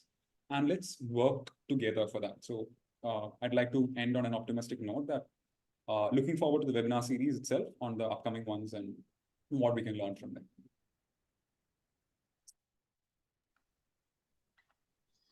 Thank you so much, Dr. Venugopal. Extremely interesting presentation. Chitrakshi, can I have my presentation up, please? Since I'm going last, and I think so many of the speakers before me have covered most of the points, I'll be very brief with what I have here to present. As you know, and as we introduced in the beginning, our focus here was to look at climate action, to look at urban action in the context of climate change. And one of the things that we have done since about April last year till about September was to prepare this approach paper, and in the course of doing which, the Chennai Corporation also released its climate action plan. So we took account of what they had said and also sort of reflected on it. And in this approach paper, we've looked at the existing context, at climate impacts, at measures for adaptation and resilience, as well as mitigation potential across major sectors of the city. And as I said in the very opening introductory remarks, given the multidimensionality of climate impacts, as well as what few people realize or not enough people realize, is that even measures to reduce emissions really have multidimensional impacts and multi-sectoral impacts. So our study particularly looked at these cross-sectoral impacts and looked at co-benefits that can be obtained across sectors, as also between adaptation and mitigation. And a point that we emphasized when we wrote the approach paper specifically is that we see this as a first iteration, which would be updated through interaction with stakeholders as we proceed with this. So we don't see this approach paper as some kind of a definitive statement. And I'm particularly grateful for the interactions in this webinar, where speakers have taken the trouble to look at our approach paper and to critique it. And I really appreciate those inputs, and I can already see many areas in which we would be making changes to this as we go along. Next, please. So the approach paper looks at 7 or 8 sections divided between adaptation and mitigation, of which I spoke already. And this particular section or presentation is on transportation. Next, please. Yeah. This presentation was to be made by my colleague Karthik, who during the course of our study was specifically looking at the transportation sector. But since he's unavailable here, I've sort of taken up that responsibility to do this. So the setting in Chennai, and remember that we are looking here at essentially at mitigation, how to reduce emissions from the transportation sector, while given the multidimensionality of transportation, we also looked at other issues and sectors which could cut into it. So very briefly, and I think Venugopal has already touched on many of these areas, the transportation system in Chennai caters to about 10 to 12 million people across the Chennai metropolitan area. And out of this entire population to which the system caters, 12% only is really utilizes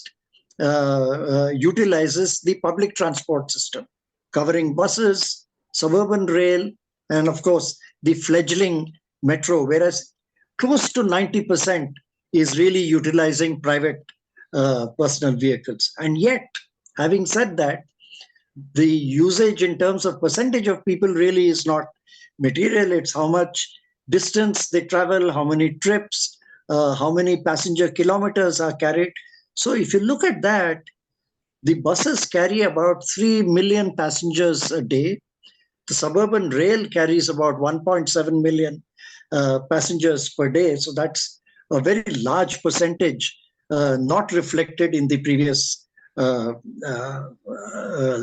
data point shown there. Despite that, the city roads are choked, a high traffic load, and the transport sector is the second largest source of emissions in Chennai. It's about 16% of total emissions, which is expected to grow till about 6 million tons carbon dioxide equivalent by 2030 and 8 million tons by 2050 if there is business as usual trajectory here. And the point that Anumita made, we've also noted that air pollution, if you look at the bland figure, it doesn't look very high. It's at about 58 microgram per cubic meter average, of course, which is, of course, still more than the national standard, and much more than the WHO standard yet. The impact of that air pollution can be quite high, which Anumita talked about. And also the fact that being a coastal city, the pollution is being generated, all right, which is being felt at the street level, but is blown away by the sea breezes across the city. So it doesn't stay there like it does during the winter in Delhi, etc. Next, please. Yeah, so if you look at the modal split, reflects the high inefficiency of the transportation system, which is dominated by two-wheelers and four-wheelers. The share of buses and of non-motorized transport has been steadily declining, and only about 28% of people depend on the public transport. Revealingly, the buses cover only about 7% of the road network, mostly the arterial roads. And the buses cover around close to 400 kilometers out of a total of 5,000 plus kilometers of road. And as I said, yet these 3,500 odd buses carry about 3.7 million passenger kilometers there, while personal vehicles, 5.5 million personal vehicles carry only 2.2 million passenger kilometers, which reflects the fact that the road space, all those kilometers of roads are largely occupied by these personal vehicles, whereas the buses, which are fewer, carry more passenger kilometers and yet occupy so little of the space. So in a sense, the public transport, the low-income users are crowded out by the personal vehicle users, and the roads are really used for moving vehicles rather than for moving people, which is a cliche in public transport circles, but I think this illustrates the point clearly. Next, please. Yeah, so if you look at emissions again, that is reflected, this reflects what we have just seen, that this is a highly energy inefficient transportation system, which is reflected in the emissions from the transport sector. 84% of the emissions from the transport sector are from personal transit, from two-wheelers or four-wheelers, and only about 8.6% comes from the bus fleet, even though all of it is diesel buses, which may seem surprising in this day and age, but that's there. So the vehicles carrying the relatively less people across less distances cause the most emissions, the most air pollution, and the most congestion on the roads, which indicates the necessity, if you want to look to check vehicle emissions, then it is necessary to make a big shift from personal transport to public transport, and a big energy shift away from petroleum IC-based vehicles to other modes. I recognize the point made by everybody that technology is not the key thing when you're looking at transport. But then when you're looking at transport and emissions, the non-emitting or less emitting vehicles also has to be integrated into that system.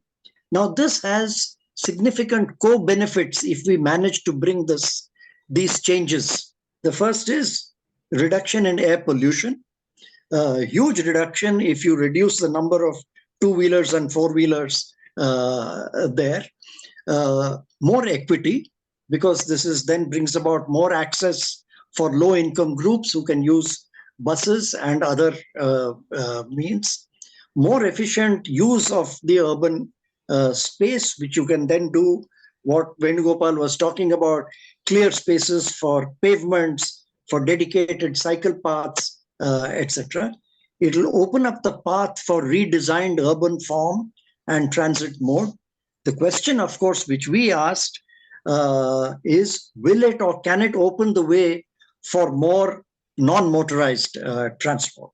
So I'll come quickly to the potential solutions and what we have discussed in our report. Next, please. Yeah.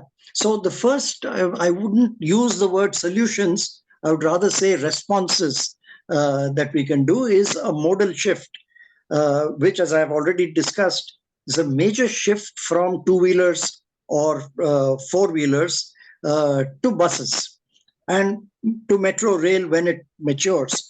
Right now, it's only carrying about 20,000 passengers a day.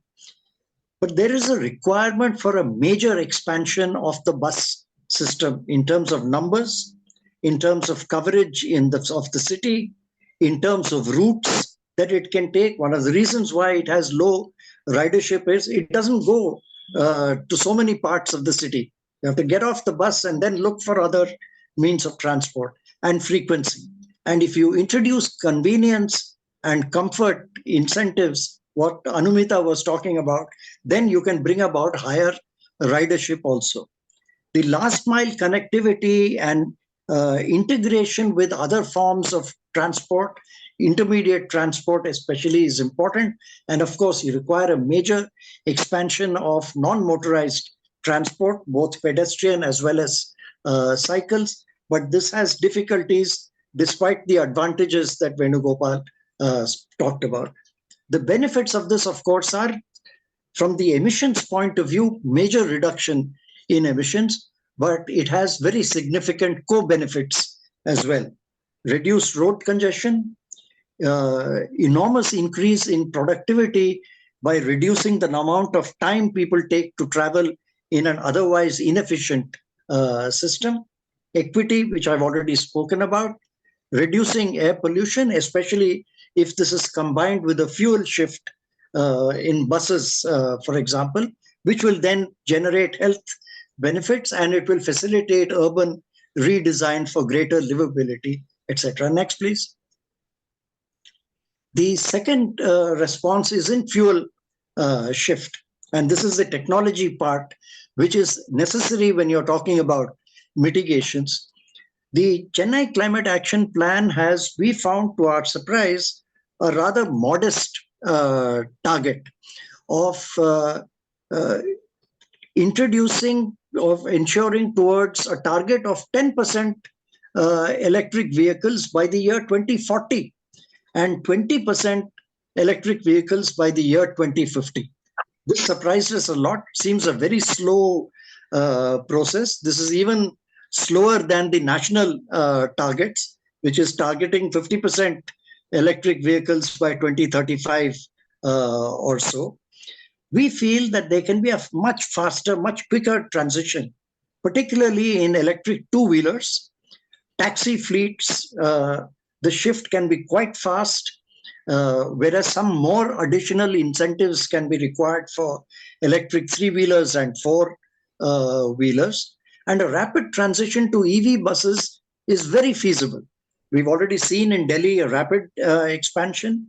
The government has just announced, union government, 100,000 electric buses scheme. And after all, a large number of these electric buses are made in the Chennai automobile complex, as are the electric two-wheelers as well. The Chennai Action Plan also speaks of higher dosing with ethanol blended petrol and biodiesel. We are very skeptical about this move. Even the national targets of 20% biodiesel, it's gone a long time back. The ethanol blending, it's finding it extremely difficult to meet in competition with potable alcohol and the sugar industry. It's just not happening. We don't see an expansion happening at all, nor is it a particularly sustainable or eco-friendly solution. But that's another discussion we can have some other time. And again, while the main benefits are large and quick emissions reductions by this fuel shift, there are these co-benefits as well in terms of air pollution, reducing healthcare costs, and better livability. But This will add to a load for solar energy tomorrow in terms of charging stations with its attendant problems. We'll talk about that some other time. Next, please. And our third issue I'd like to speak just for a minute or so, since we've had a lot of discussion on NMT and pedestrialization. Venugopal spoke a lot about it. We felt that in terms of implementation, this is perhaps the most difficult option because it will require major behavioral change, major infrastructure change, and the point that Venugopal was mentioning, the uninterrupted nature that you require in order to ensure that it becomes systemic. You need dedicated and uninterrupted bicycle tracks, walkways, etc., and may also require urban redesign and zoning changes, but the co-benefits are quite clear, and to the extent that it is feasible, we should introduce that to the extent possible as well.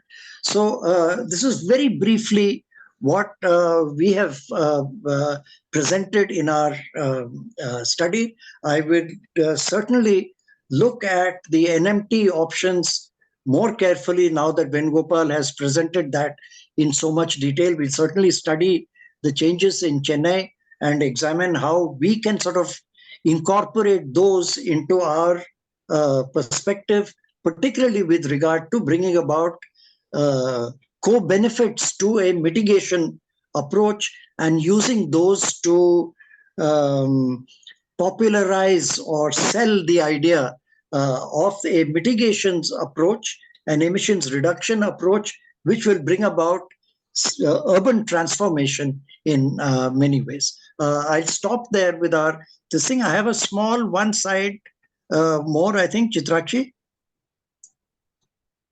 Chitrakshi, is there one slide more? Okay, I think Chitrakshi is taking, yeah. So the last slide I had was that, as I said, transportation is closely linked with all other aspects of urban context, of design, processes, and citizens' ways of life. The transportation systems must obviously then be viewed keeping these multiple dimensions in mind. One can't just be looking at emissions and not that. So in the context of climate change, while the need to cut emissions and go towards low carbon pathways, transportation has a big role. And major mitigation can be achieved by specific measures, which we have discussed earlier, but transformative change, which is what we are looking for, will require these interconnected measures. All the measures that Anumita, Geetam ji, and Venugopal was talking about, if you look at transportation, even without looking at emissions, there are these major changes that need to be built. And what we need to do while looking at emissions is to integrate those changes with the technological and other changes required in order to bring about a reduction in emissions. So we must do different things, all right, but we must also do things differently. We have to envisage and visualize this because a future net zero cities need a new holistic perspective that we need to work on. Thank you very much. I'll stop there. So thank you once again for this. And I think people would have noted some of the questions that have come on the Q&A and on the chat. There are 2 or 3 questions which have come on disability. And I think, which I see both in the Q&A as well as in the chat box. If Venugopal would like to take those, I'd appreciate that. Happy to. I've tried responding to the question shared by Mr. Rajiv on the chat as well. But Venugopal, a little louder, please. Sure. I hope I'm audible now. I've tried to respond to the question by Mr. Rajiv on the chat itself. Just to be very realistic, for example, I cycle to work as well whenever I can. During the pandemic, my wife as well picked up cycling, seeing me. but then she's not as confident a cyclist, and she often asks me if, you know, I'm pushing her towards an accident, especially at intersections and other areas, because it's very scary for a new person to take up. The point that I'm trying to convey is, even for normal pedestrians and cyclists, the reality on the ground of the infrastructure is extremely challenging, and the kind of news that you read daily about accidents happening, it's a cloudy reality that we are in, where through the examples that I shared, hopefully the cloud is clearing and all our actions are leading to change. But that's the context that I'd like to just lay out there. So even for the likes of, so the reality for persons with disabilities and senior citizens, how the city is trying to approach it right now is what I've shared in the chat, where for the designs that are ongoing right now, and for the designs that are being prepared and implemented, for example, for mega streets, as part of the mandate, they have ensured that they have discussions with varied stakeholders at all stages of the projects. For the Khadar Damaskan Road, for example, and MC Road, for which work is ongoing right now, when the project kickstarted, they had discussions contextual to the site with the right stakeholders, a public setting. Back then, I think it was on the pandemic phase, it was online. And through the different stages, even at the implementation stage as well, there are stakeholder consultations ongoing. And these stakeholder consultations ensure that the designers and engineers get the locals who include senior citizens, include persons with disabilities, to come and be part of such discussions. But having said that, I think there are some things that have worked in this direction, but there is a lot more that needs to be done towards looking at inclusive mobility more holistically in the city. That's the 2 cents that I can share right now. But there are good examples in cities like Bangalore, and I think a few in Delhi, where there are specific projects, specific interventions that are being done with more insights from persons with disabilities, senior citizens, etc. So those are examples I think Chennai will look at. One specific project I think in Chennai, which you might have read online, is the access to beaches, which I think the Gender Lab also played a strong role with Urban Design Collective, where they've given a ramp accessing all the way to Marina Beach to the waters, which persons with people on wheelchairs and persons with disabilities have an opportunity to go all the way to access.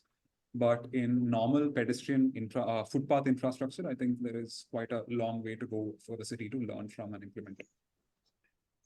Thank you. Thank you very much, Venugopal. Without even specific questions, there's one fairly long comment which has come here on the Q&A by Harry Dimitriou, who has essentially said that many of these questions and issues have been raised for many years, but in their implementation, they have been very slow. I would recognize that, but I also think that in many parts of the world, some of these have picked up pace. But he's highlighted 2 points very well, which is that treating transport as a market mechanism rather than as a service is perhaps one major factor why this is not taken off. And he points to issues of governance capabilities.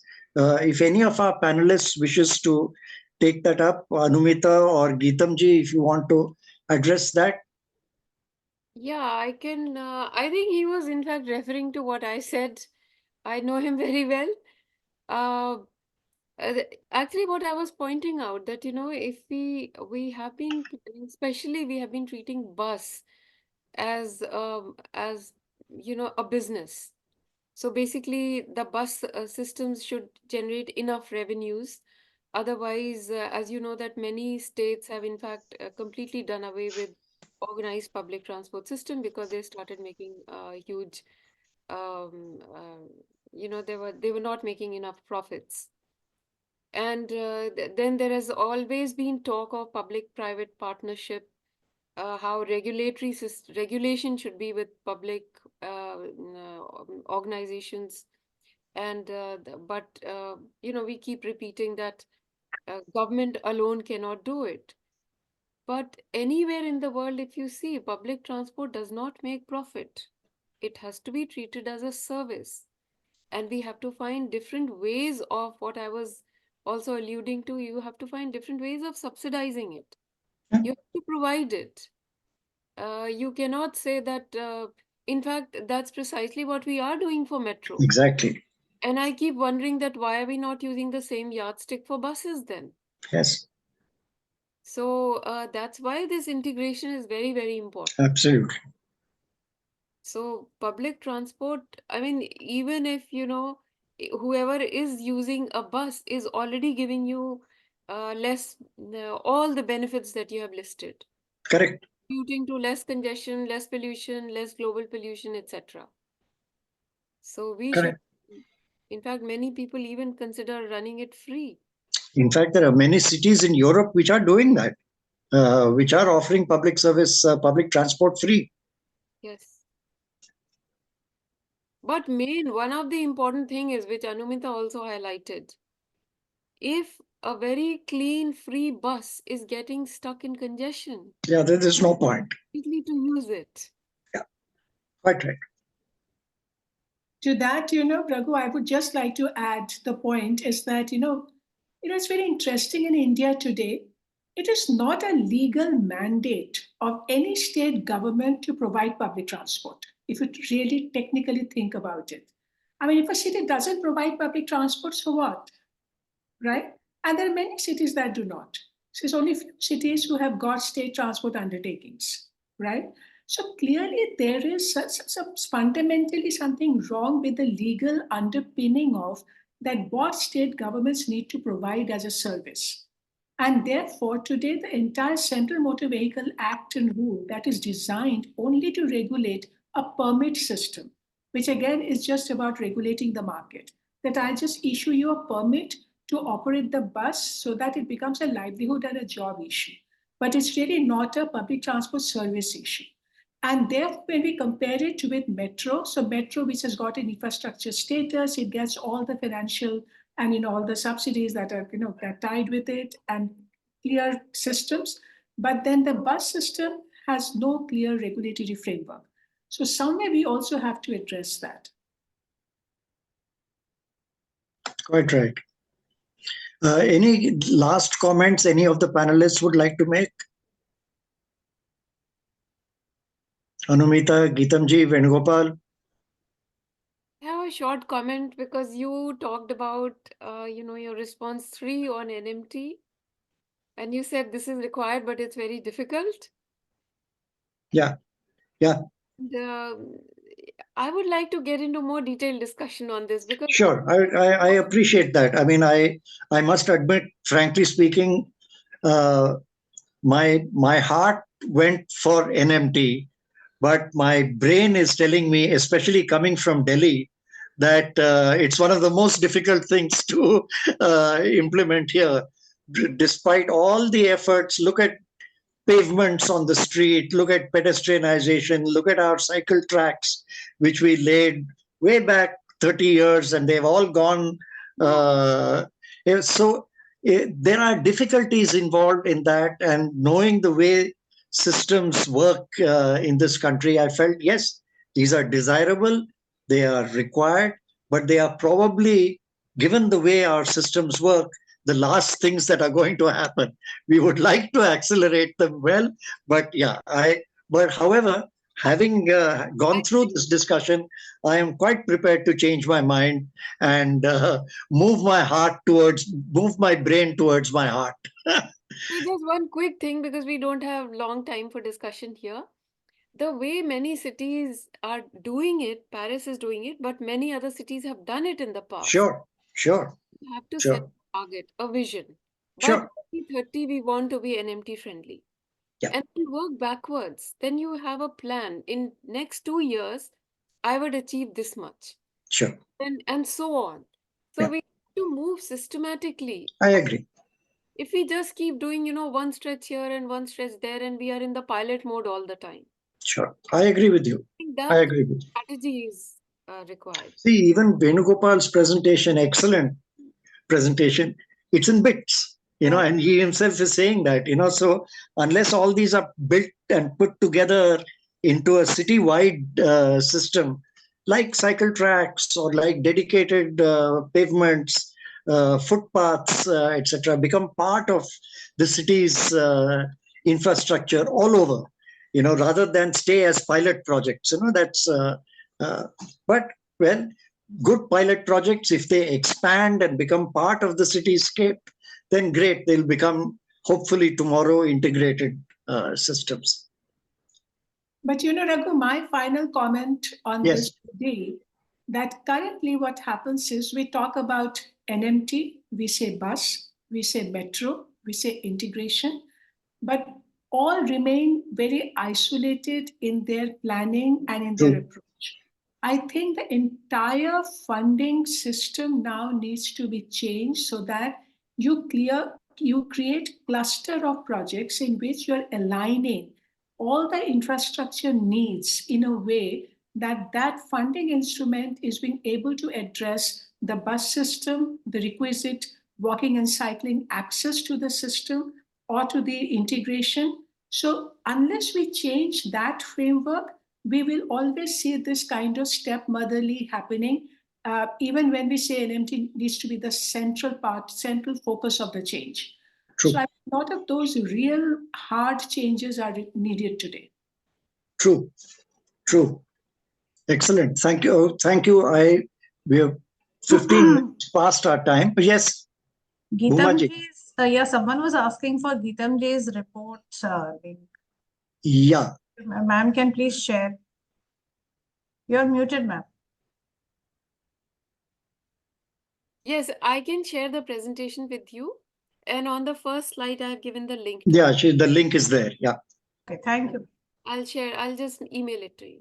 Thank you. Thank you so much. If I could ask the other participants also, if they won't mind sharing the presentation, it would be deeply appreciated. Sure. So thank you very much. I think as far as I'm concerned, I'll thank all the participants, all my panelists who have come for the excellent presentation. And I must tell you, Venugopal in this chat has said, although they are tough, these measures, but if cracked, they will be more impactful than the low-hanging fruit for long-term change. I agree with that. And I can tell you, my needle has moved after this discussion today. So thank you once again to all the panelists. I hope we'll get a chance for further discussions on Chennai as well as generally on these issues later as well. And I'll now hand you all back to Kirtiji for his final comments, if he likes. Kirti bhai? No final comments at all. Thank you very much, because it's 140 minutes of immense learning, very wise and incredibly rich, I think, presentation. So thank you very much. All I want to say. I also want to say that, Chennai, we are trying to make as a theater for trying these ideas, and we would come and reach you, I think, time and again for your views and for your insights, for your suggestions. And we hope that, we'll be able to go somewhere. So thank you very much, Geetam ji. Thank you, Raghu Saab. Thank you, Anumita ji. Thank you, Venugopal Saab. And of course, thank you, my colleagues, Chitrakshi and Bhuma and everyone else who's made this possible. I time and again wonder how did we reach this far, 105 webinars, but it's all happening because of them. And I'm very grateful, and this was tremendous learning experience. So thank you very much. Venugopalji, I think we'll pick you up at some point of time and want to hear more. And Geetamji, tonight, if not too late, or maybe tomorrow, I will call you Yes. to request you to read my letter, and then we move ahead on that. So thank you very much. Thank you all. Thank you. Thank you. Thank you, Good- everybody. Good night. Raghu Saab, thank you very much. Good night. Good night. Thank you.